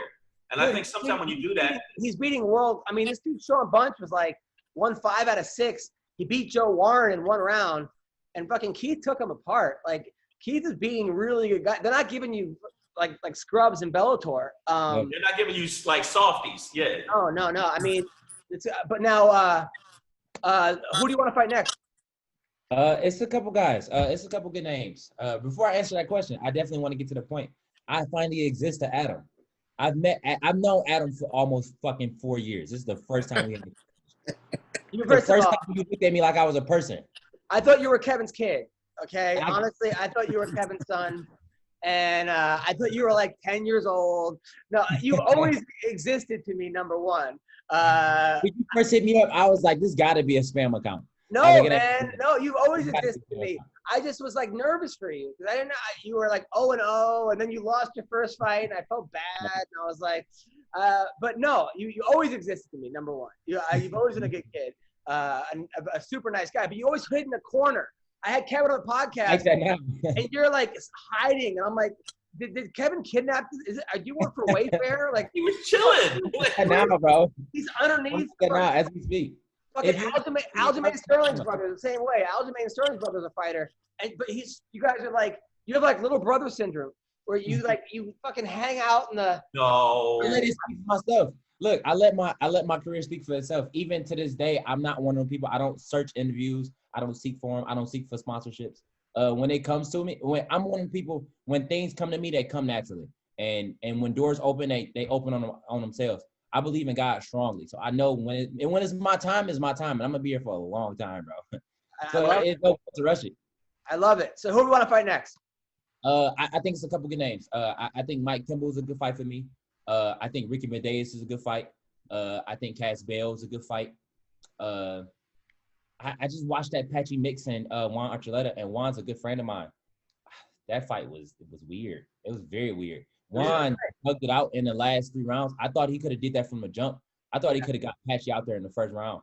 Like, Patchy's really good jiu-jitsu-wise, but as soon as you get him on the feet, he's green. He gets hit and he just starts making faces. He don't block punches. He don't move his head. He just starts snarling at you, and I don't know what that's supposed to do. So you want Patchy there? You said what? So you want Patchy? I'm one of the people, I don't rush things. Patchy's 13-1. I'm not stupid in this game. I got to be getting paid some money. And even if it's not money, it's just when the time is right, the time is right. I like to think that me and him are definitely similar skill-wise. I'm just more tenacious on the feet. I feel like if me and him were to fight, it'd be a stand-up battle. And Who do you think wins, by the way? Antonio McGee or Dick Caldwell? Who? Caldwell or Antonio McGee Jr.? You don't know those guys? Darion Caldwell against Antonio McGee. They're the champs. They're the Bellator champions. All right. Fuck it. You don't know who they are. No, I'm bullshit. No, I'm bullshit. AJ, I didn't know who the fuck Antonio was. I'm like, who the fuck? Oh, yeah. Oh, that's his dad. Yeah. Oh, AJ. Yeah. Right. I think AJ pulls it out. I like Darian, but I think AJ pulls it out. I actually, Darian fought Noad Lahat, which is a teammate of mine, and I helped get ready for that entire camp. I feel like I can emulate him pretty well just because we do have similar styles. I think if me and him were to fight, it'd just come to a battle of age. I feel like we kind of the same fighter. I'm just a lot younger. Look at that. Now I can see the whole Lee. Now I can see that you're a real Lee. Before I didn't see it.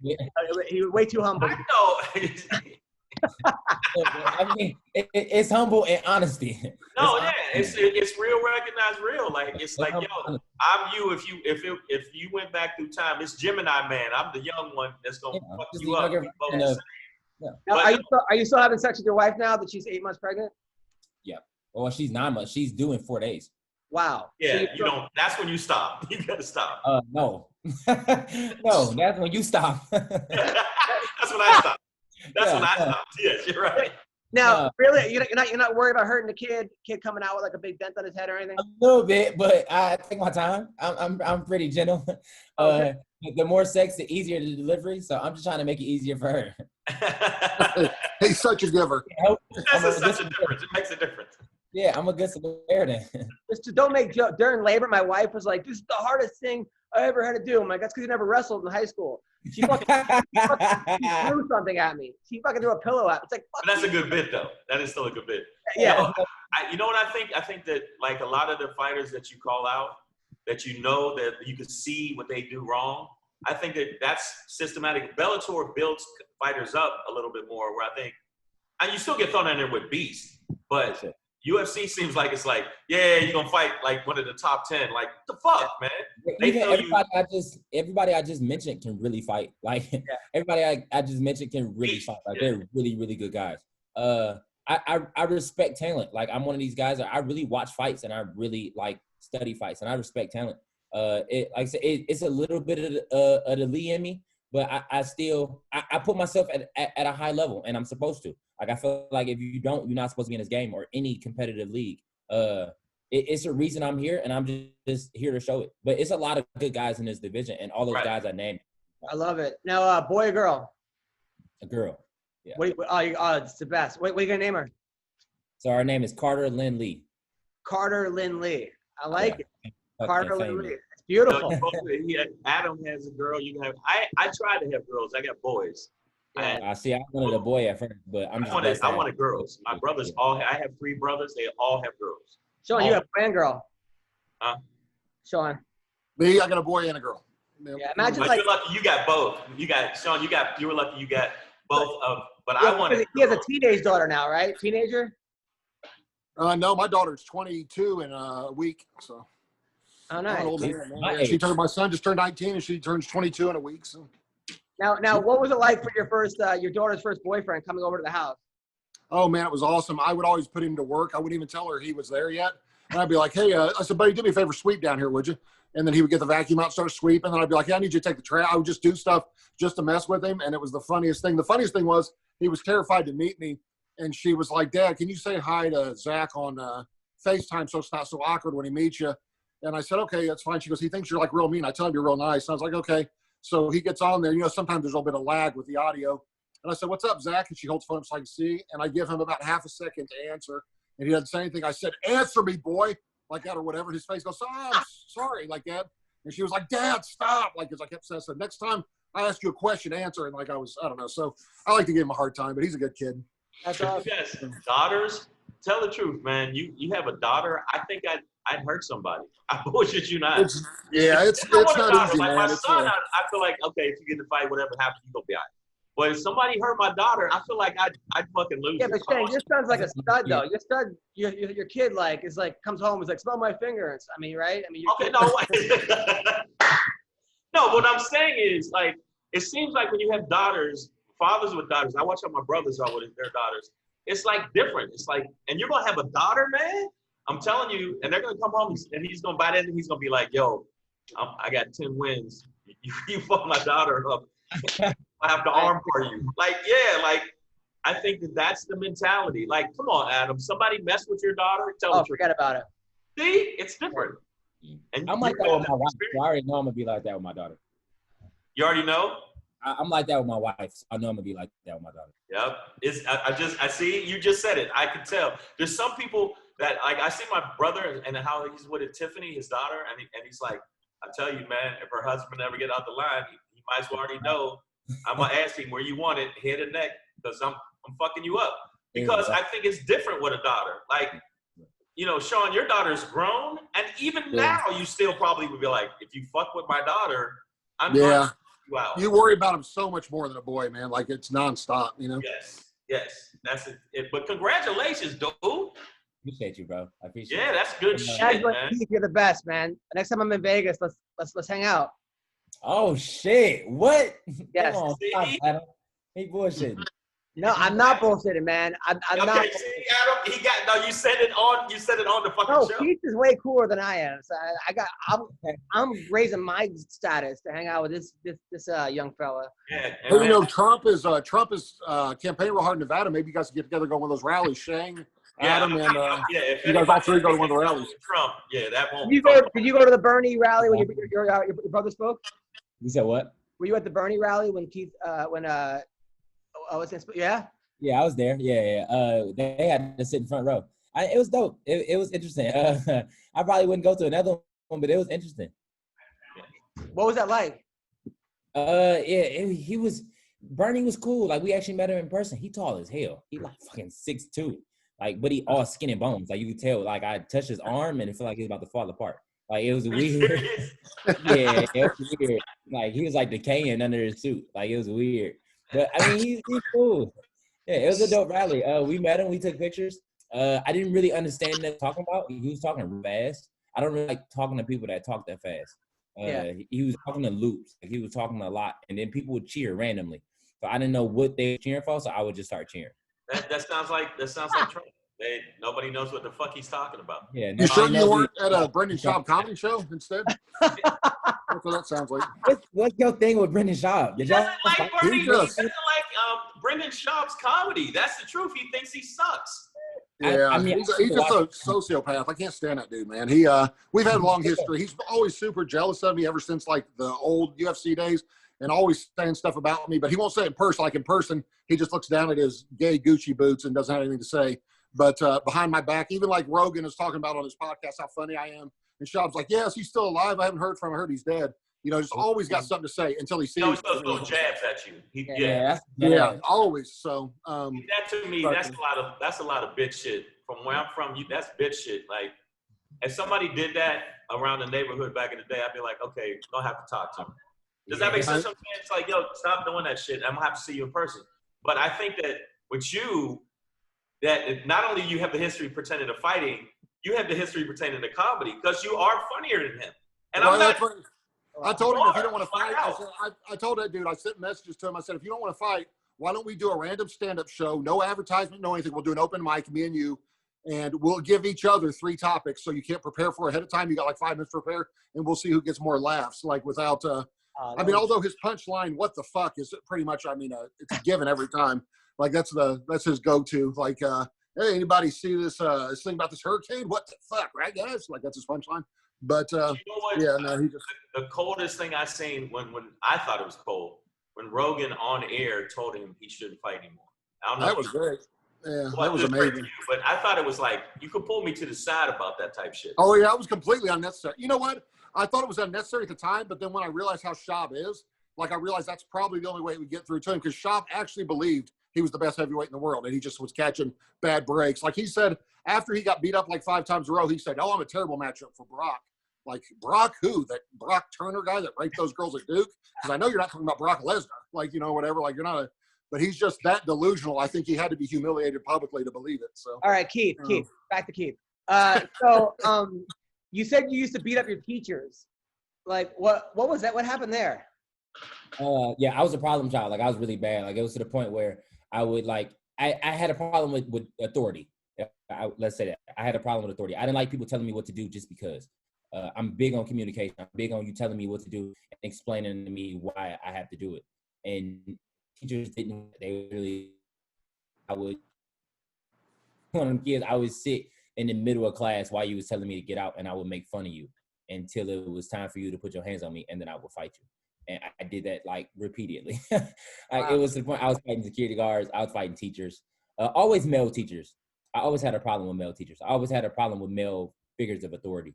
For some reason, I've always been a ladies' man. So the ladies' teachers always loved me. Like I was always like teacher's pets. But as soon as I had it like a male teacher, I would always get into it with them. Did you hook up with any of the female teachers? What's that? Did you hook up with any of the female teachers? I know that's like big now. No. I was 4'8" when I graduated high school. So fuck no. Oh. I was fucking 4'8" and 120 pounds. They didn't want to have sex with me. They looked at me like a kid. Oh, got it. I was 18, like a 12. Like you just said, like you thought I was a 10-year-old. When you first met, I was 20 years old. You thought I was 10. I did. I honestly was like, "That's Kevin." I didn't know you had a child, and then it was awesome. But listen, you haven't met my younger brother though. My younger brother, he gets out of prison in 2 years, and he's gonna be the problem. He's the one that everybody has to watch out for sure. What? Is he a fighter? He's in prison. I know, but was he a fighter before? Was he a wrestler before that? He's in prison. He's a fighter. Okay. Like everybody in prison can fight at this point. What is he in prison for? Armed robbery. Okay. How old is he? He turned 20 in August. So yeah, he's 20. He's a savage. He's way bigger than me and Kevin. He's way meaner than me and Kevin, but he's goofy. Like I think when he gets out, he's gonna be the star of us. Like I feel like he's gonna outshadow both of us. But does he have any kind of experience in martial arts or mixed martial arts? He's been wrestling since, I would say, since he was like 6. He's been wrestling since he was like 6. He stopped when he was like 15, 16. So he can wrestle. He can wrestle really well. He can fight really well too. He picked it up way faster than me and Kevin. And like that was the main reason he's in prison now, because he would go out and he would beat people up, like beat the living shit out of people.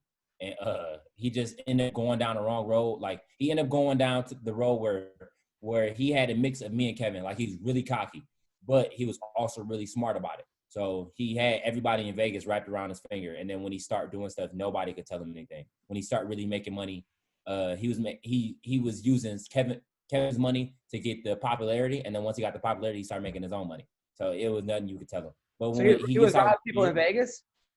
Yeah, he was a set. But he was robbing people for little stuff like jewelry, shoes, and then the thing about it, he would rob the stuff and give it away to other people. So he was just doing it just because he could. Like he was doing it just because he could. But he was living with you guys in Vegas?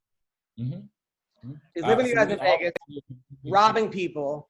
Kevin's in the UFC, and Kevin didn't say, "Hey, dude, listen, come on, I'm in the UFC. I'm a fucking." We 1,000 times. We sat and had all kind of interventions, but like I said, it wasn't nothing that you could tell him.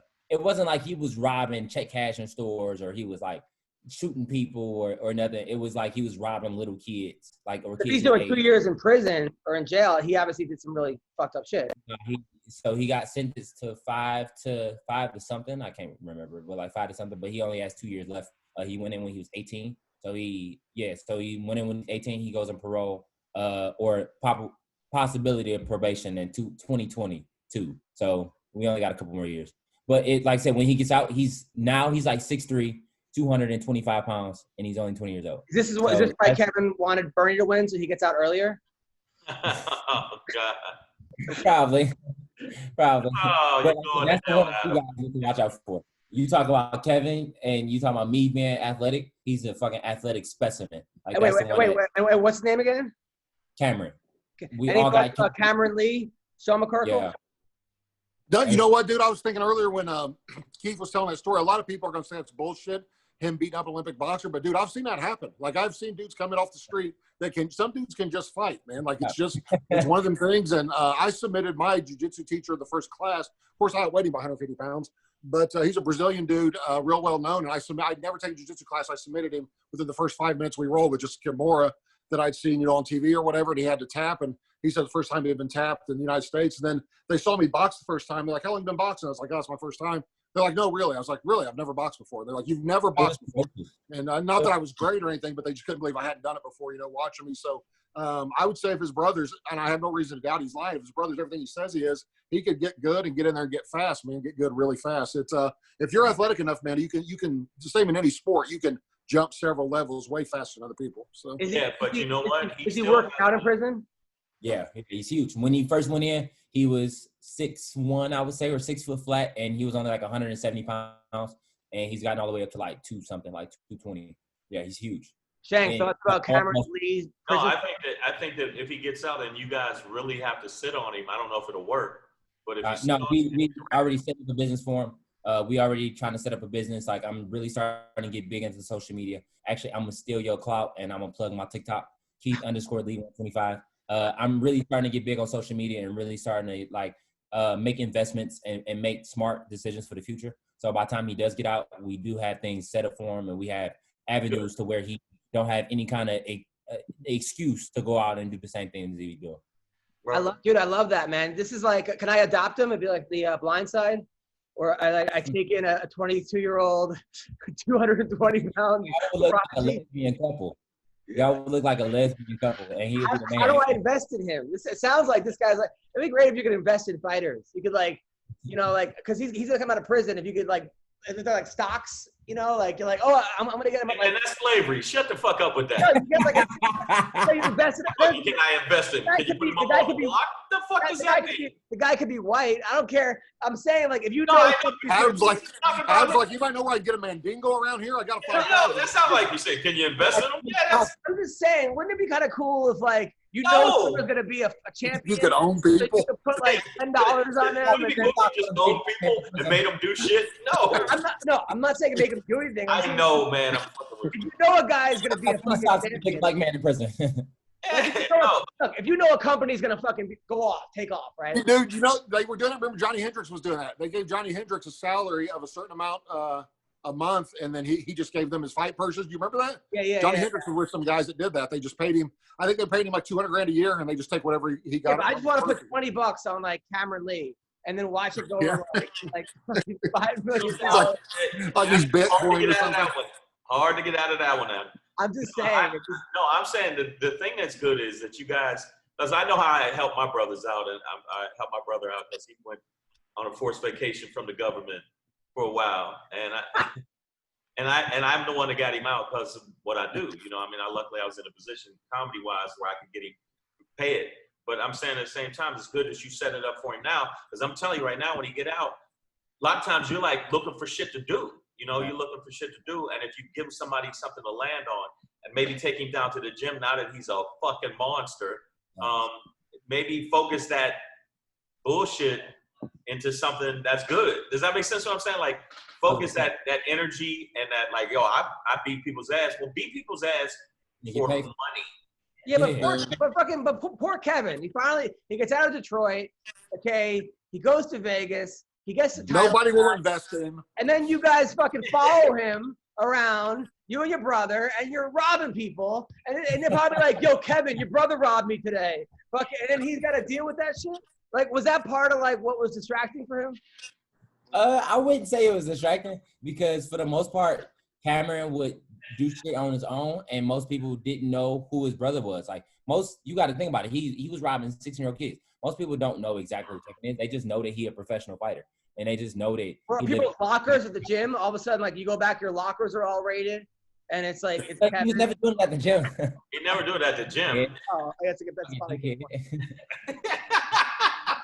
You know what you could do with your brother, man, is get him real close to Joe Rogan and then get him knocked out like 17 times in a row, and then he can have a stand-up comedy career. You just really do not like Brendan Schaub. This is why why Sean became the best fighter in the world, because he gets obsessed with the shit.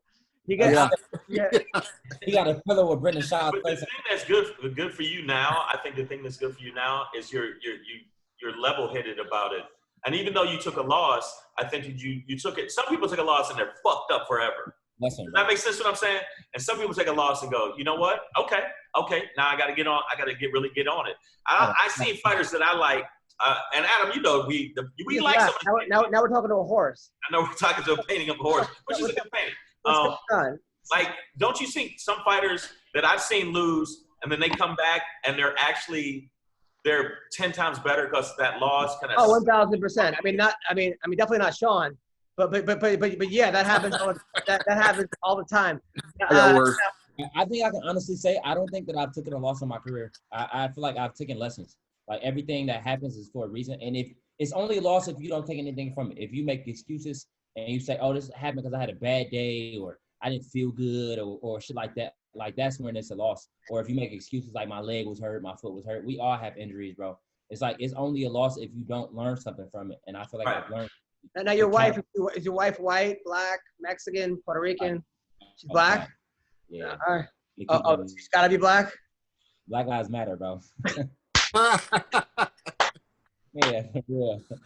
See, now you didn't even need to go there, Adam, but you did. Well, I just asked him. You did, and I wanted to. Well, I was gonna say if he was white. If she said white, I wanted to. Adam, is your wife white? I mean, what fucking weird question is that? My wife's a quarter Mexican. You know. No, I'm fully cultured around here. I walk it like I talk it. When I say we full blown ethnic out here. But it's just a weird question. But Adam does this shit all the time. Shane, I've seen a couple white girls, but you're mostly a sister guy, right? I've never been. When did you see me with white girls? When you were robbing them, you kept behind them. Oh yeah, that. I mean, you bring that up. Come on. I mean, that's given. No, I'm saying even if I was, I mean, if that's my vibe, but I mean, it just never was. It's just not a diss. And people think it's a diss if you say I'm not. They go, why, you don't care? I'm like, shut the fuck up. It's not. It's just what you preference. If you prefer this, it doesn't. Like, if I prefer apple juice, I don't mean fuck orange juice. Yeah. You know, that's not. You gotta remember where I'm from. I'm from Michigan. Michigan is a very racist state. Michigan is a very segregated. Extremely segregated. Where I grew up, when I went to school with 2 white people, and they hung out with each other. Were those the teachers you beat up? No, they were black. All the teachers were black, bro. Everybody I went to school with was black. Like, I have pictures of my high school wrestling team. We were all black, all of us. So It's like, when I came out here, everything was completely different. Like, my wife went to school with Asian people, Mexican people, Spanish people. It was like I didn't see that growing up. Like, I didn't even know that was a thing. And I remember when I went to Long Island. I grew up in Long Island. In middle school, we played football. We played the black team from Freeport, and they got off the bus, and we're like, we're fucked. Like, we didn't even. As soon as we saw them, we're like, we're not winning this fucking. Oh, these motherfuckers, man. That was us. I was on that black team. It was to the point where we would go to the suburbs and we would wrestle teams, and literally we would get off the bus, and it'd be nothing but black people, and they'd be like, "Oh shit." They knew we was notorious for, if we not winning, we fight. If we ain't win at the end, it's gonna be a brawl. Wow. Oh no, Detroit's no joke. I've done shows there. I've hung out there. Detroit is one of those places, like, it's a 2-gun minimum to go into a place. I know people always talk about Chicago being the most dangerous city, but I think Detroit's pretty close. Detroit, so it's weird because Detroit is so small, which people don't realize. People think Detroit is the entire Michigan. Detroit is only like a 10-mile radius of That's what makes it so dangerous, is that it's literally 10 miles of nonstop violence. Once you get out of inner city Detroit, then you get to the nice Right. areas. It's different. So like, we're like Eminem. We're like Eminem grew up, right? Eminem grew up in the hood.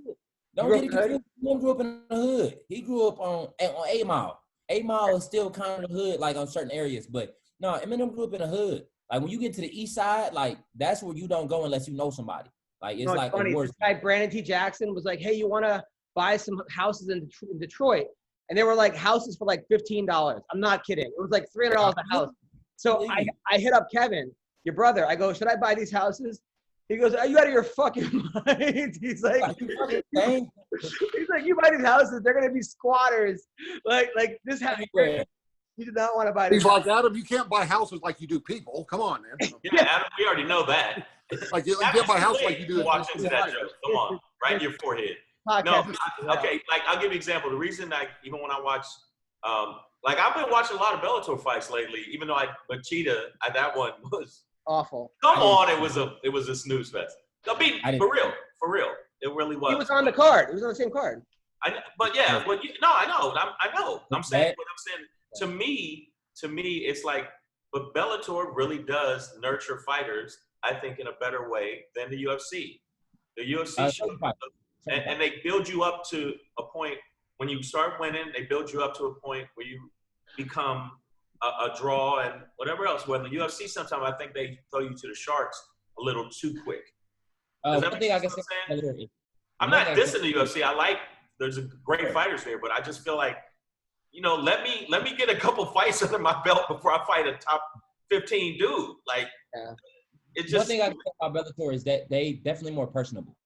They don't hire people out of agencies. I feel like I've noticed that with the UFC. I feel like if you go to the UFC PI or if you go to like UFC events, and then you see people that don't know nothing about fighting, but they work in like the highest levels of the UFC. Like they got people working at the front desk that never seen a fight before.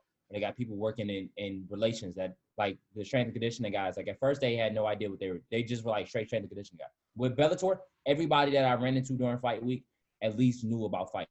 Like they were all like seasoned. Like you could tell like it's more like it's more like homegrown. Like they care a little bit more. Like it's more like nurturing. Like you said, it's more homegrown. You could definitely feel it when you in there. No, I just think Bellator, they got a bunch of guys like you and AJ McKee is undefeated. He's like 18-0. I would put him up against anybody in the UFC at that weight. I mean, I think he would do really well. I mean, for what he's shown so far. I mean, he's okay. My opinion. Yeah. He walks into any Starbucks right now, no one knows who the fuck he is. Like nobody. Even but he's making money though. He's making money. He's okay, fine, but Bellator, they try to put on like these like kind of old school fights to get people interested, and I'm like, no man, you got guys that are legit stars, but let's push those guys. I know that no one knows. Because the other ones bring more numbers. You got to think, even though you can say Machida is not. Yeah, but they bring more numbers. But then what happens, right? Then you watch Machida Phil Davis, and you're like, I'm not watching this. This is the worst. But not all of them have been. Not all the fights have been like this. A lot of their main events are just like. I see what Adam's talking about though, because it only lasts for so long. Like you can only do that so many times. Like it's like that one hit wonder shit. Like you can only do that so many times, or like a gimmick. But I feel like somebody with like AJ, it's not up to Bellator to make him like that. Like it's not up to Bellator to make him be known in the Starbucks. Like it's but put him in main events. Put him in main events. Sometimes even their undercard is like, I'm like, what are you putting this guy in the undercard for? Like they like you got. I don't know. I mean, I understand, but they got to put like Joey, whatever his name is, 4-time national champion, the guy. Warren? No, Joey. Fucking. That's the whole point. Is I don't know his fucking name. He's a 4-time Division II national champion, and he's buried in the undercard. He's an amazing wrestler, and they got a bunch of guys. I agree with you. Bellator needs to start pushing the younger cats. Or they have guys that never fight. They have guys that are awesome. They just never fight. More PR in the younger guys, but the older comics, the older fighters do have draw. I understand they have a draw, But no and they offense, give shine to the younger fighters. Like, no offense. I'd rather at this point. I'd rather watch a guy who's. I'd rather watch an Ed Ruth right now take away his last loss, but Ed Ruth or Neiman Gracie, okay, than Roger Huerta at this point, you know. And they're gonna put Roger Huerta in the main event because Roger Huerta has numbers. As a fighter, I'm not gonna blame Bellator if nobody knows my name in a Starbucks coffee shop.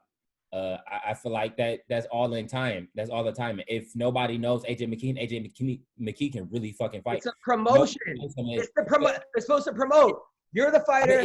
But is it really though? Because if he was to go to the UFC and let's say he was to win two or three fights, and I'm not saying AJ can't fight, or I'm not saying that he won't win the UFC, but I don't think they will be as dominant as they are at Bellator.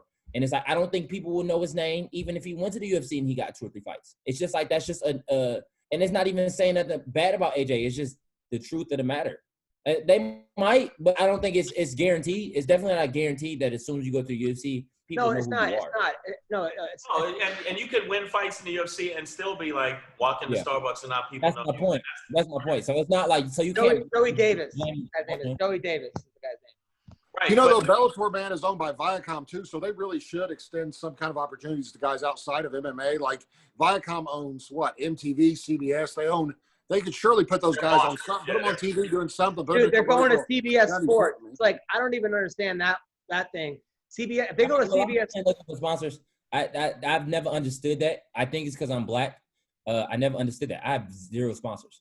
And I feel like it'd be guys in the Bellator with crazy sponsors, like Leslie Smith. It's not because you're black. I don't think it's because you're black. You think you're black? Do you have anybody out there trying to get you sponsors? I'm signed by one of the best managers in the game. Like, I'm signed by Sucker Punch. I've been signed by Sucker Punch for like 3 years, and Sucker Punch does a great job at the top. So I don't think it's even them. It's just the landscape of the game that we in. Like Leslie Smith's like what, 36? I would say 37. She had like fucking 30 sponsors on her shorts during the fight week. She's been around. She's been around. Yeah, she's also like super into like. Come on, Adam. Come on, Adam. Come on, Mr. White Privilege. You know exactly what the hell I'm talking about.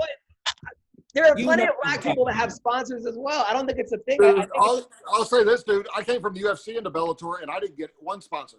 And I was on TV, fighting on TV on Spike. I didn't get one. Not Spike. I didn't have a sponsor for my Bellator fight. Not as soon one. as you start talking, you can tell you got black friends. So you kind of threw your white privilege card away. All right, how about this? Adam does too, but no. Okay. Here's the thing. So you got 20,000 followers on Instagram, right? On Twitter, what, you have like 2,000? I just made a Twitter literally like 2 days ago. So okay, probably have like 300, right? So a sponsor's gonna go, what are his numbers? They're gonna get 20,000 on Instagram. They're gonna go, no. I got 200,000 on TikTok. They don't know that, okay? If you say you got 200,000, TikTok is the hottest. I was just about to say TikTok is the hottest social media network. No, but they probably didn't know that. Whoever's working for you, if he goes out there and says he's got 200,000 on TikTok, they're like, that's a lot of great. Then you're gonna have sponsors. That's probably the agency doesn't know that you have 200,000 on TikTok. I don't think it's a white or black thing. I hope it's not. And it absolutely is. It could be. It could Look, be. Most of that is out of just joking, but most of it is out of just joking. But I say most of it. But in the reality, it's like you gotta think about it. Who are like the fastest ones to get sponsors, and who are the fastest ones to get shot up when it comes to other things other than fighting? Paige Van Zandt.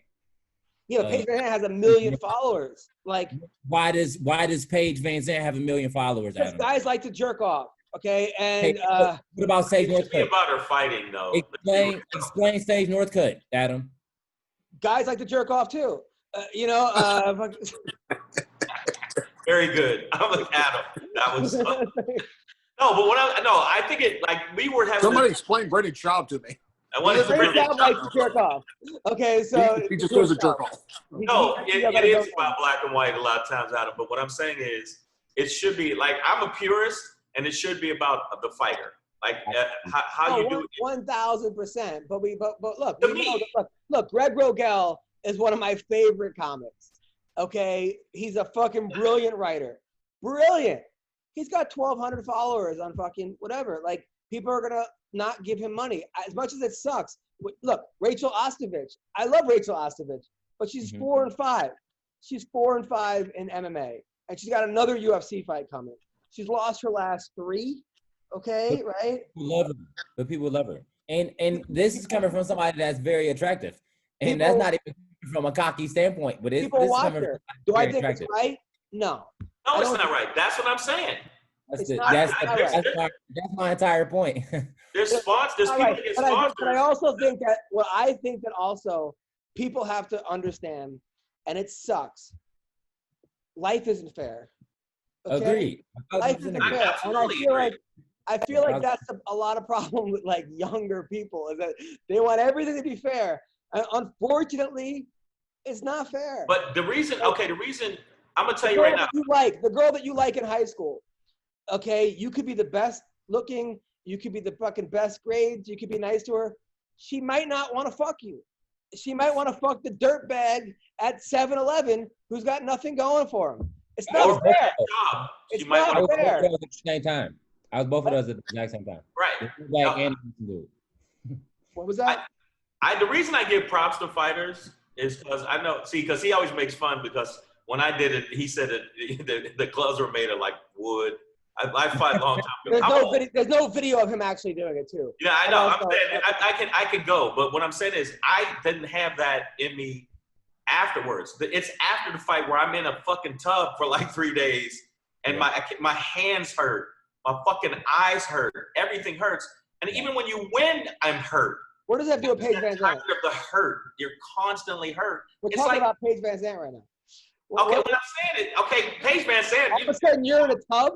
No. What I'm saying is, yes, I would suck in Epsom salt. The worst porno ever. I'm fucking. All of a sudden, Paige Van Zandt's naked, and then it's Shang in a tub. Like, which is creepy. I can't believe you even said that. Which is creepy. No, my point is because I was trying to get off jacking off the Paige Van Zandt, which I have done many times. But the point is, I haven't. Right.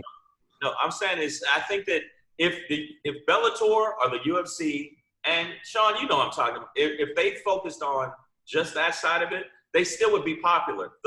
Not the Kobe Covington dressing up. I get it, but look, when the UFC got bought out by WME, when WME bought the UFC, WME, right? Things changed. I know, but it should be about how you do in that fucking ring and how hard you train. And it is. You have to win. You have to win. Game is media. Like, not a lot of people want to see somebody that's just going in there and winning. If that's the case, Floyd Mayweather would be the most popular guy in like the entire sports history. Most people don't like Floyd Mayweather, and he won every time. And it's media at the end of the day. It's what people want to see. You got to get. Maywether don't like him. He also went to jail for beating up his girlfriend. He also did some shit that like isn't. But Floyd, no, what? Even true. Even though Dana White said he has problems sometimes with Floyd, he admits it clearly that he is the best and defensive fighter. You can't even argue the shit. Yeah, you can't argue that. Yeah, that's not even. Motherfucker he fought somebody that was 40 pounds more than him and made it look like a sparring match. Yeah, but I don't think people don't like Floyd though because of his fighting.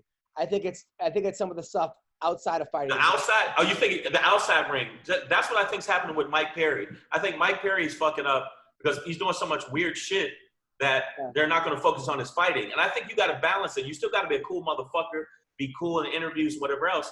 But you got to go in there and work your ass off in the ring. Sean McCorkle, any thoughts, Sean? First time I ever met Mike Perry, it was funny because his promoter was introducing me to him, and he goes, "Dude, you wait till you meet this dude." It's before Perry was in the UFC. He goes, "Wait till you meet this dude. He believes it." And I was like, "What's that mean?"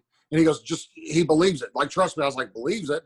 And then I met Mike Perry, and he was like, "Yeah, what up?" You know what I'm saying? Like, when he first met, I was like, that is the blackest dude I've ever met in my life. Like, I guarantee you, he's got no white privilege. Like, as the blackest dude ever. And then he's like, "I'm about to rock the world." You know what I'm saying? Like, he's like, "I'm about to tear air. I'll fight anybody in here." Like, I was like, dang, this dude does believe it. Like, I don't know what he believes, but he believed whatever he was saying. So, it was, when he said he believes it, he just believes whatever he says. Like, he was dead serious. He's a man alive that could beat me in a fight. But you got to realize that like that is always going to be raw. Always. No matter what you do with him, no matter how long he's in the gym, no matter who you have him train with, he's just going to be raw talent for the rest of his career. Is that good or bad? It can go either way. I don't think he's going to last long in the sport, I don't think that he's going to be here for a long time. I feel like you got 4 or 5 more years of seeing Mike Perry. And that style alone is just going there and just swinging. And then you got your girlfriend that has never been in a fist fight, and you got her in your corner.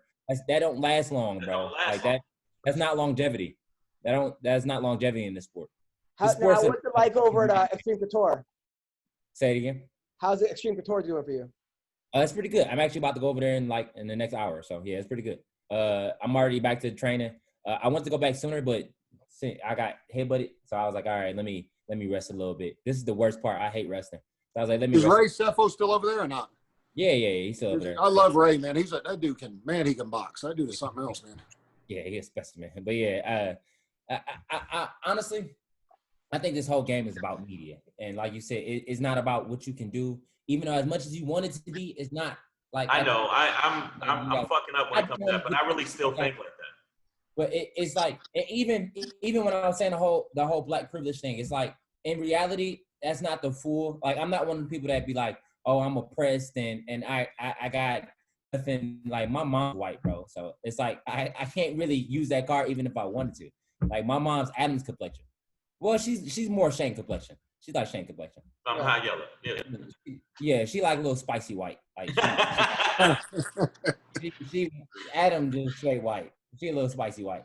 But so it's like I can't even use that card if I wanted to. And growing up, I had amazing parents, bro. So it's like I don't fit the stereotype.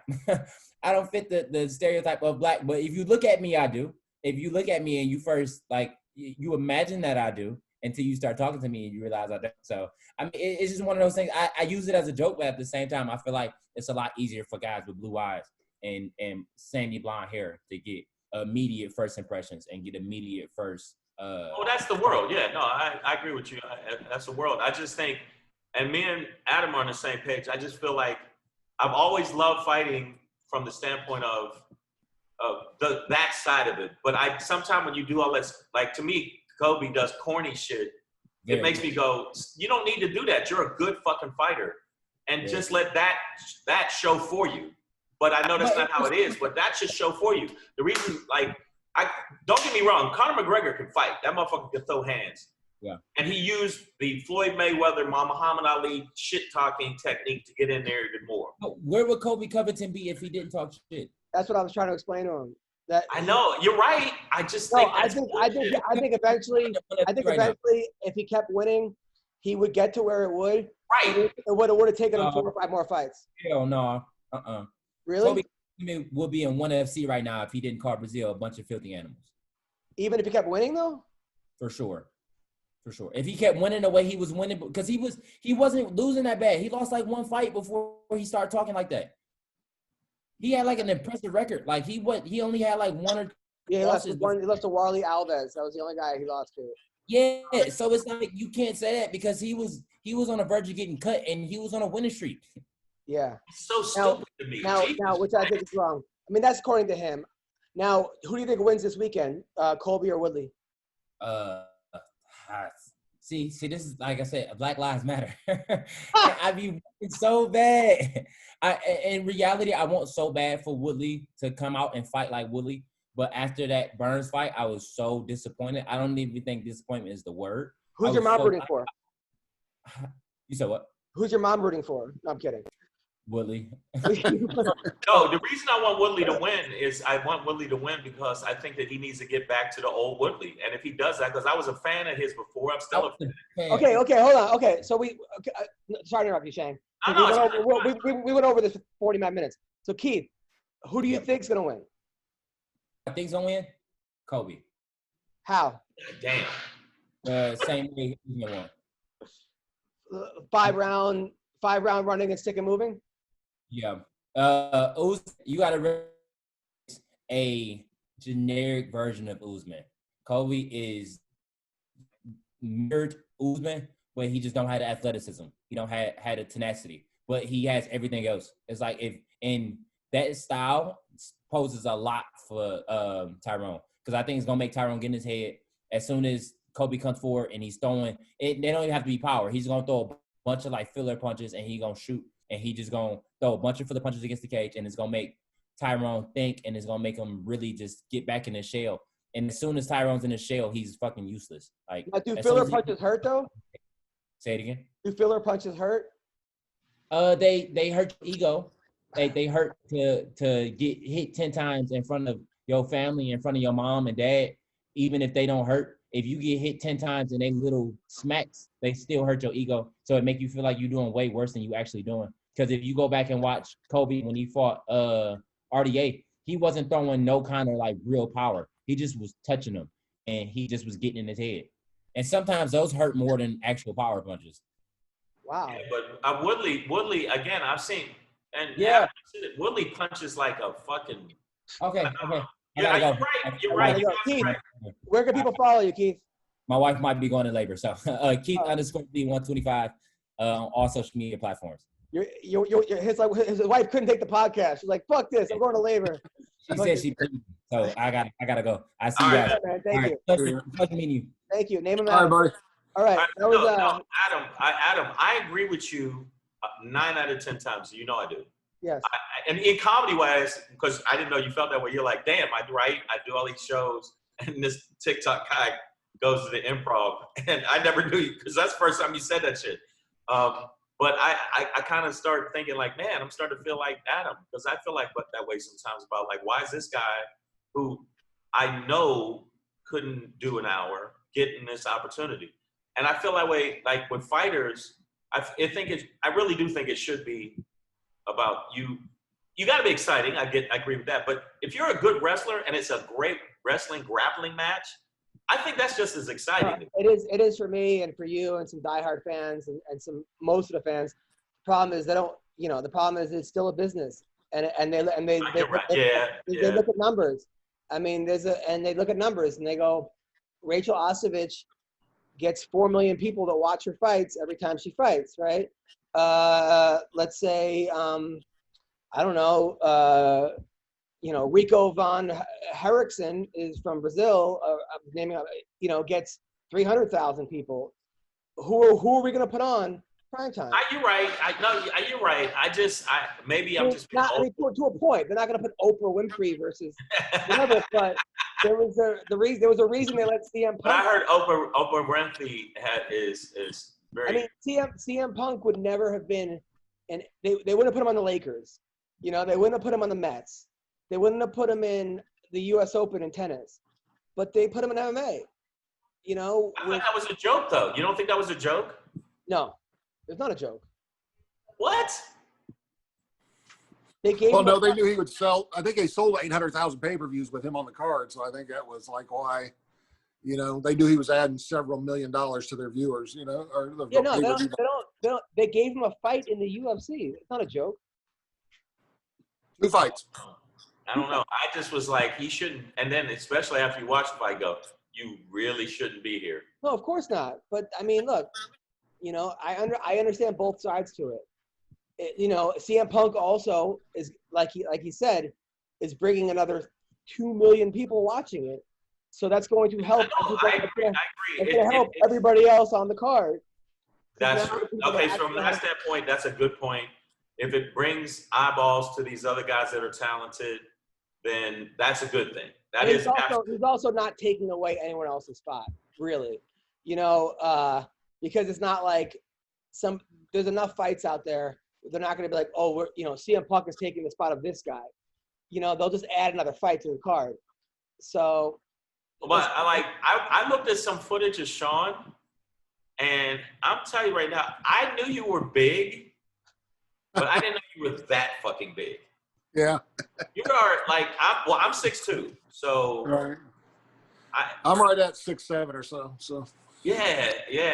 I would definitely let you get whatever lane you want in traffic. Like, when he was born, the doctor gave him HGH when he was born. Like that's how much. Oh, you know what was funny as shit when he said he beat the Olympic fighter? He said, "Who was she?" I thought you messed up at first. I thought you misunderstood. No, and he said, like, what? No, she was a dude. But I was like, that's hilarious. No, but he seems a little bit more settled than his brother. You think? His brother's in Dominican Republic by Just himself. a little bit, huh? He's in Dominican Republic during a pandemic by himself partying. Yeah. Like you think? Like, just a little bit. Yeah, just a little bit. But no, I think that if he keeps his head straight, and I think that a lot of fighters, when you stop, I was watching some documentary. I like to watch a YouTube of all the old school shit, and that's why I like Fry. I think he's hilarious. Like, yeah, I was gonna fight him. I'd fight anybody. I just beat him with my mustache. And so, no, he's great. I just think that those guys were on some other shit. I just feel like the old school guys were on some other shit. But when I watch these young guys train, man, it's a whole different world. It's a whole different world. One thing Fry can't beat is Wi-Fi. His fucking Wi-Fi is so bad. He'll be talking, wait, I don't know what happened. Dude, like, I get so many complaints. I'm like, what do you want me to do? Like, I'm not going to go to his house. Somebody wanted to GoFundMe for his Wi-Fi. Like, well, no, I think that most, like, listen to me talking like I know, but I'm saying that most of the fighters, because I met a lot of fighters because of Adam. And then after that, I started meeting other fighters through fighters. Does that make sense what I'm saying? Like, one guy would introduce me, especially when I do Vegas. And most of them are super chill, and you wish them the best. But you see the difference in the ones that just work harder. I bullshit you not. You see them like that take their wrestling seriously, that take, okay, today, stand up. We got to work on that. Those are the guys I look at and go, I give them props. And other than Frankie Edgar, who I think is one of my favorite, people are like, oh, well, he lost sometime. Like, so what? He's still one of the best. Come on, man. Like, I want to send that. If this dude listens, because I told him to listen to the show, you are absolutely wrong. And his name is David D. _D, whatever the fuck. You are so wrong to say because he lost some fights and he get the first couple rounds, he always gets beat up, doesn't mean he's not a good fighter. And for you to say Frankie Edgar's not a good fighter means you don't know what the fuck you're talking about. He's out of his mind because Frankie Edgar got heart and skill. Fuck out of here. Yeah. Sean, what do you got coming up? Just more back pain and hating Brandon Sean. I start off every day by trying to come up with something. And then what happened with and then before we leave, what happened with the painter? Oh, dude, man, it's an awesome story. You guys may not like it. I love it. So, long story, really long. I'm at the barbershop one day, and I have this guy in there. He's obviously a painter. He's got paint. He has hat or he's rolling around in paint. But he's got paint all over him, and he's getting his hair cut. And he starts talking to me about painting. And I'm sitting there thinking, like, like painting a house or whatever. And I'm like, okay, cool. So I see him again like a week later somewhere different. Like I'm at Lowe's, and he comes walking in. He's like, hey, man, what are you doing? Picking up some paint? And I'm like, why does this guy keep talking to me about paint? I see him again at LA Fitness 2 weeks later, and he's talking about the painting business. Somehow this guy gets on the impression that I am also a painter. Like, I don't know how I don't know what I said. I don't know what. And he's like, how's the work been going? You getting any jobs? And I was like, yeah, doing all right. And I'm like, what's he talking about? Because I don't know if I met him before or whatever, or how he knows me. So we start talking. So I realize about the fifth time I see him somewhere, he thinks I'm a painter. And it's like 6 months apart, and I'm too embarrassed to say that I'm still running like a one-man, one-van paint operation. So I'm like, oh, yeah, I got 2 crews up north working, man. I'm doing really well. Like I start exaggerating my painting business that doesn't even exist, right? So I see him again, like at the grocery store, run into him again. I was like, yeah, it's that dude. He's everywhere. This painter dude's everywhere. And he's like, comes up to me and said, hey, you getting any of that airport work? I said, yeah, I got the whole West Wing, man. He goes, did you really? I bid on that. And I was like, damn it. Like, because I'm just lying. I'm just making it up, right? And my pretend painting business is expanding all over the place. So I don't see this dude for like a year. And then I run into him the other night at like Whole Foods. I'm there, and he comes up to me and said, hey, man, how's the painting going? And I was like, oh, man, I figure I got to get out of the slide because how much more can I expand without having a company name he recognizes, you know? So I was like, man, I got out of that business. Just too hard on my back this day. He goes, you got out completely? He said, yeah. So what are you doing now? I said, oh, I'm flipping houses. He's like, hey, you got any paint work you want done? I was like, oh, no, man, I still got my old crew that does it if I need so. So we're like talking about it. So I get out of the painting business, even though I was never in it, as far as this guy knows. So, dude, I turn around. I see this dude again at Home Depot the other day. He goes walking up to me. He's like, hey, man, how's it going? This time I'm covered in paint because I had my house flood here. I actually had my house flood. And so I had these Honduran guys come paint my house, but then they wanted $750 to do 5 rooms and $450 to do the last room. And I'm like, I'm not paying you $450 on a 10 by 10 room, and you just painted my house for 3 days for $750 total, whatever. Like, Yeah. I don't know. So I said, I'll just do it. Don't worry about it. I'm just painting it white anyway. But I'm terrible at painting, so I get it all over me, despite my pretend multiple years in the painting business. So I've got it all over me. So he comes up and goes, hey, man, looks like you got back in painting. I'm like, oh, no, man, I just painted a room in my house. He's like, sure you didn't. So now he thinks I'm like lying about not being a painter. You know what I mean? He thinks I'm like after his contracts and stuff like that. And I was actually covered in paint when I saw him. So I don't know. I just thought it was hilarious that this dude. That is the funny. Funnier, obviously, if you're there all 9 times. But you have too much free time. But I love I it. did. But when I saw him, I was like, what? I see this dude and I've got paint all over me. He's going to accuse me again of being a painter. Like, That's so funny, man. But it was weird. you want to get something done about your back, man? I was Joe Rogan would text me back. I texted him the other day and asked him, he said he had that Virginicine, the thing I had done in Germany, done in Santa Monica. And I texted him, he texted me back and told me about it, but he didn't tell me where or how much it was or if it's the exact same procedure. So I text him, I'm waiting to hear back from him for like a week now. But then I don't like to bother him. I know he's busy. And so I hit the place up in Germany that I went to that I gave $20,000 2-3 years ago. And I asked them like 6 questions. I was like, do you indeed have a partner in Santa Monica? Because this place claims they're a partner with that doctor in Germany and I don't have to go to Germany. Are their prices the same? If I come to Germany, how much is it? Can I come with a pandemic? Am I going to be able to come? And their response was, we will get back to you in October with dates. That's all they said to me on 6 questions, like the doctor. And I was like, cool. So like I asked 6 questions and your response was, we will get back to you in October with dates. I don't even know what that means. I didn't ask for a date. I don't know what that means. So I'm going to send them the same email, just copy and paste it again, and hopefully I get somebody else. Can you find out Google? Well, you can look it up, man. But everybody's got a different thing on Google. And the problem was they told me in Germany, don't trust these doctors here that say they do it. He said because they don't. He said they don't do. They're barred by the FDA of heating the blood before they shoot it back into you. And without that, he said it literally is like only 2% as effective as if they heat the blood. And he said a lot of places say it's the same, but it's not. The guy told me that Germany, and he said some places even claim they're working with that place in Germany, but they're not, like as a sister operation. Right. So that's why when I saw Joe getting it done on Instagram, I sent him a text. I said, hey, I saw you getting Virginicine done on your back. Is that the exact same as in Germany? And did they heat the blood? Do they this and that? So I'm still waiting to hear from him on what they charge. Because, I mean, if it's the same price, I'll just pay to go to Germany because I trust the originator more than I trust somebody here in the United States. But with the whole fake Corona thing, I don't know if I can go to Germany or not right now, because you definitely need to get something done because dude, it's getting bad, man. Like it is ruining my life again. So. I tore my groin muscle. I chipped my pelvic bone. 2 different situations, and I let it go, my pelvic bone, for a while. And I'm telling you, man, that shit was unbearable to a point where I had to get something done. Like or I would be fucked up for the rest of my life. So I think sometimes you gotta just you're gonna have to do that because like every time we talk, I was like, damn, like is his back still bothering him? And it's all day, every day. And I'm trying to actually ask Joe too, because Joe told me his mom went to Colombia or Peru or somewhere in South America and got these stem cells done. I think I'm waiting for a final price on that. But I think he said in an interview 35 or 40 grand.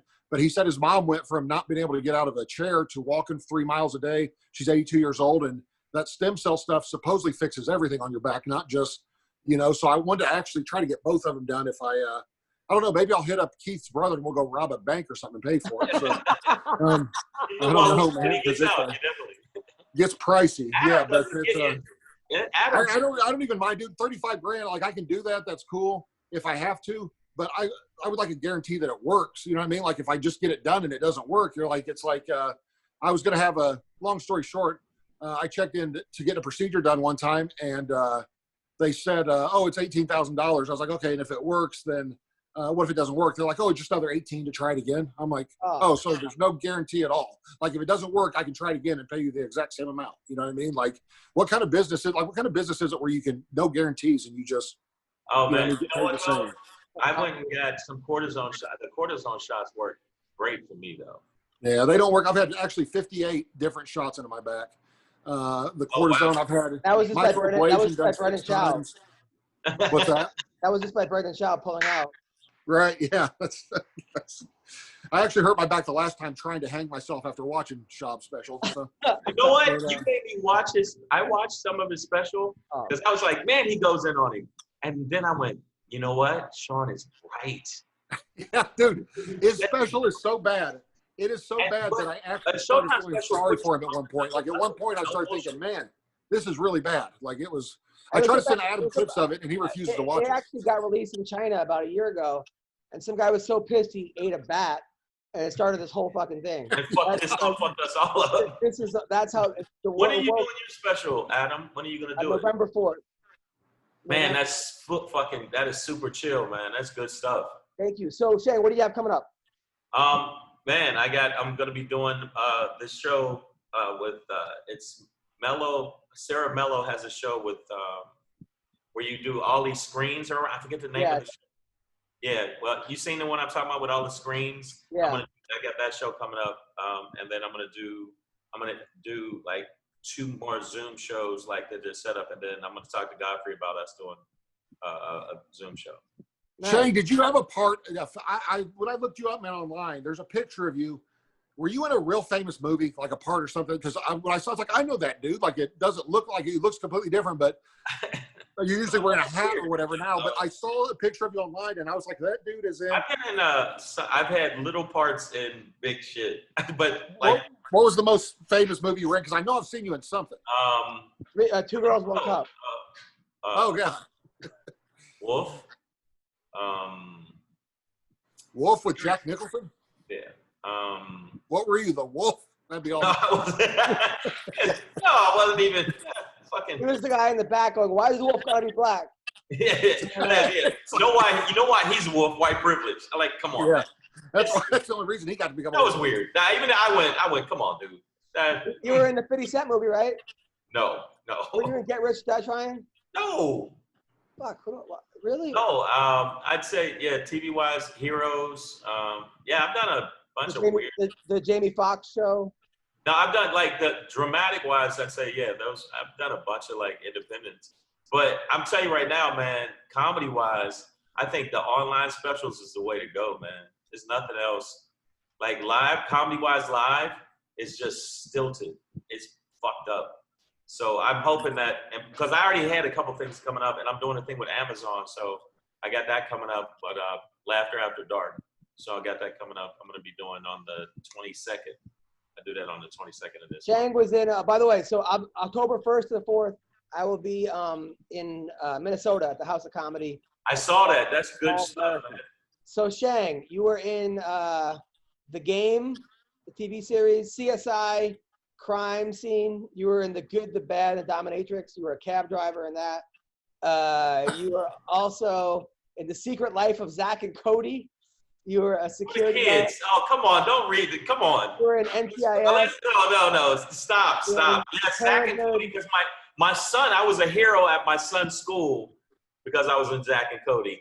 So yeah, who's putting it down, dude? Oh no, people were giving me shit like, "The fuck are you doing Disney for?" You were like with your act. You were the bartender in Heroes. Yeah. You were in, and then you were also on Def Comedy Jam, Apollo. Okay, stop. You keep reading, and it's just stop. No, we can do that. I can go through your stuff, Mr. Reach Around Radio. Reach Around Radio. That sounds pretty gay. Reach Around Radio. That was something I needed the money for rent. First 11. You were BET. Porn. I've done a lot of porn. You were on Politically Incorrect. What? You were on Politically Incorrect with Bill Maher. I was on there a couple times actually. Yeah. No, but the thing is, right now, like even doing this show, even though your fans, Adam, are pretty crazy. I showed a friend of mine, they made a meme that was so strange that I saw that. Somebody made memes like let me Shang, bro. And they put my face. I'm not kidding you.